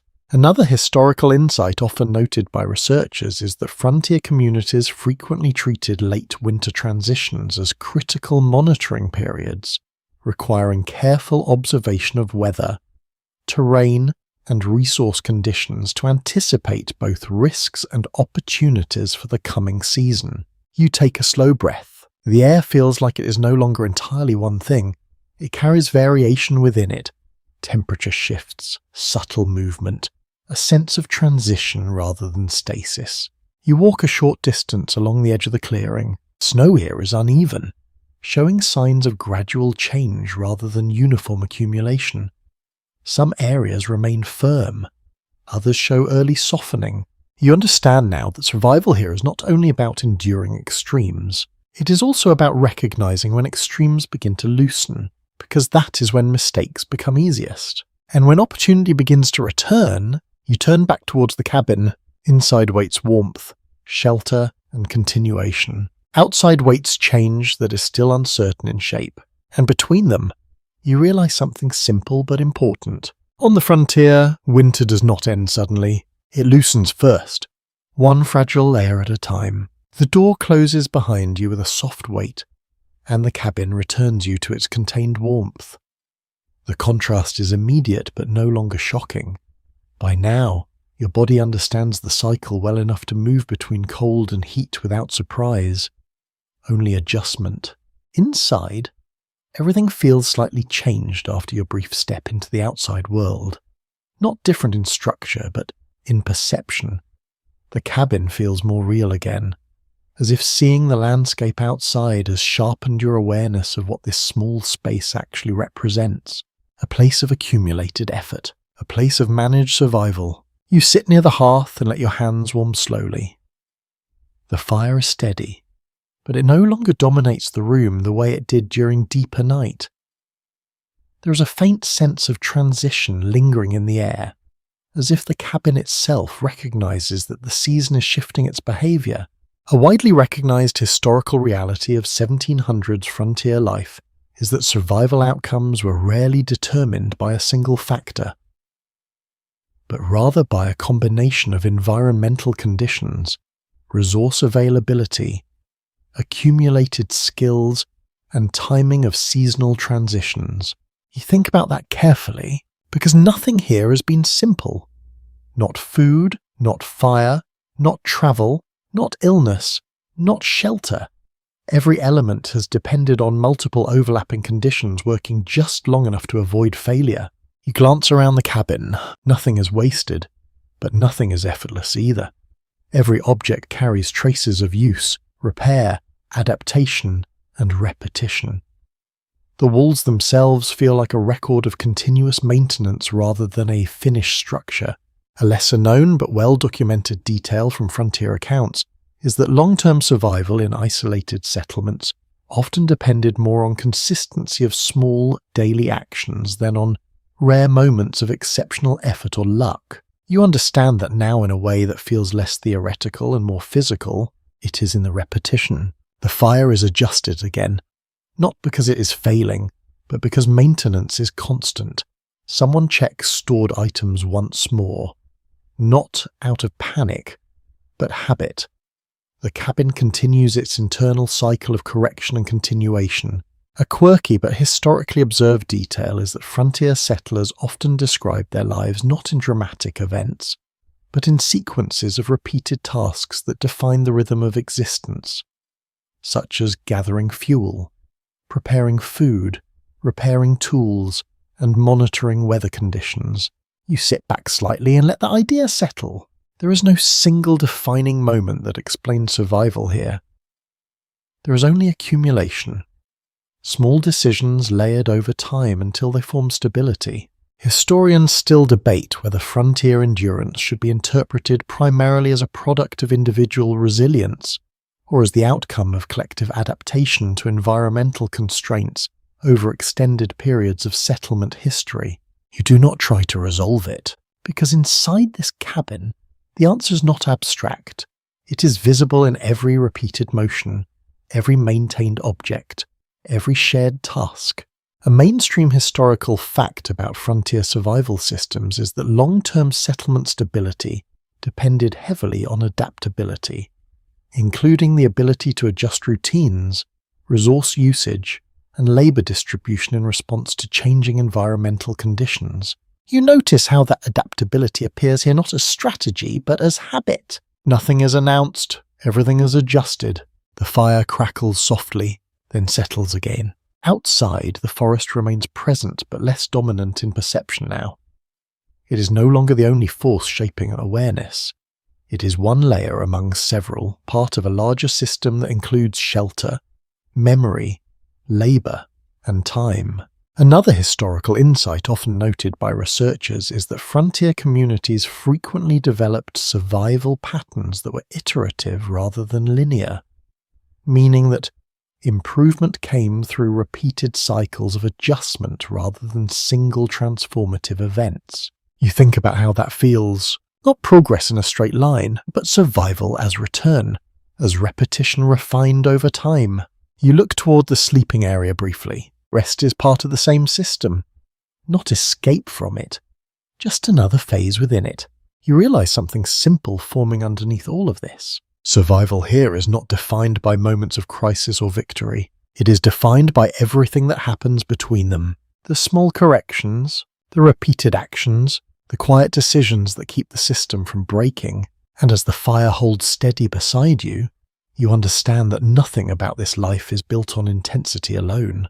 It is built on what continues when intensity is gone. The cabin is quieter now than it has been in many previous nights. But it is not the same kind of quiet you felt earlier in the winter.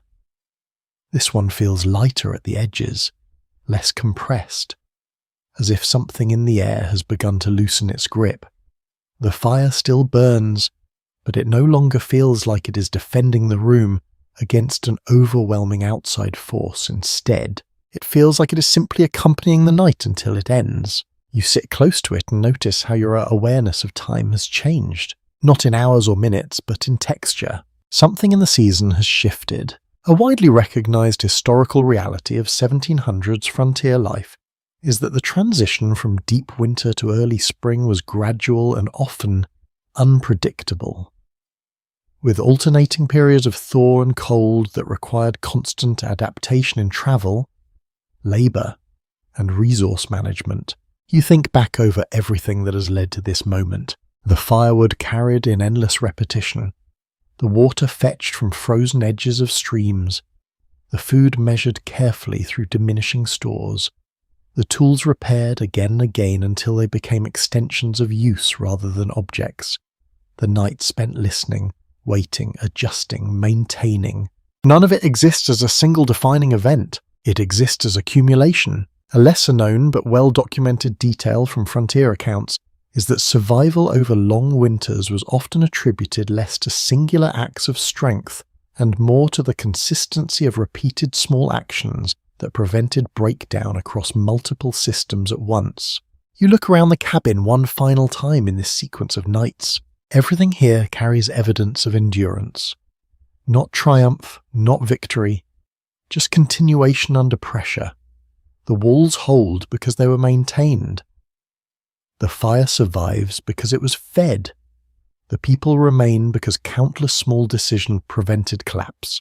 A quirky but historically observed detail is that many frontier settlers later described their hardest winters not in terms of storms or events, but in terms of endurance rhythms, where life became defined by cycles of maintenance, observation, and careful resource use. You breathe slowly. The cabin feels stable now in a way that is not permanent, but sufficient for the present moment. Historians still debate whether frontier survival should be understood more as a struggle against environment or as a long-term process of environmental negotiation in which humans and landscape continuously adjusted to each other over time.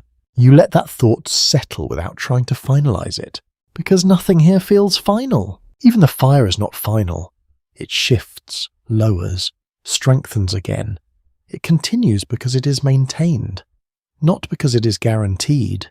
A mainstream historical fact about frontier settlement survival is that long-term habitation depended on continuous adaptation to seasonal cycles, requiring repeated recalibration of labor, food storage, mobility, and shelter maintenance. You sit back slightly and feel the weight of that idea not as information, but as pattern recognition. Nothing in this place survives by staying the same. Everything survives by changing just enough to continue. Another historical insight often noted by researchers is that frontier life operated through continuous feedback loops between environment, labor, and resource availability, meaning that every action influenced future conditions in a chain of ongoing adjustments rather than isolated outcomes. You glance once more toward the fire. It holds steady. Outside, the forest remains, but it no longer feels like the only defining presence. It is part of a larger system now, one that includes preparation, memory, repetition, and adjustment. You understand something quietly settling beneath all of it. Survival here was never a single skill. It was a pattern, and that pattern was built from everything repeated long enough to become life. The fire crackles softly, then steadies again. The cabin remains, and for now, that is enough. Sweet dreams.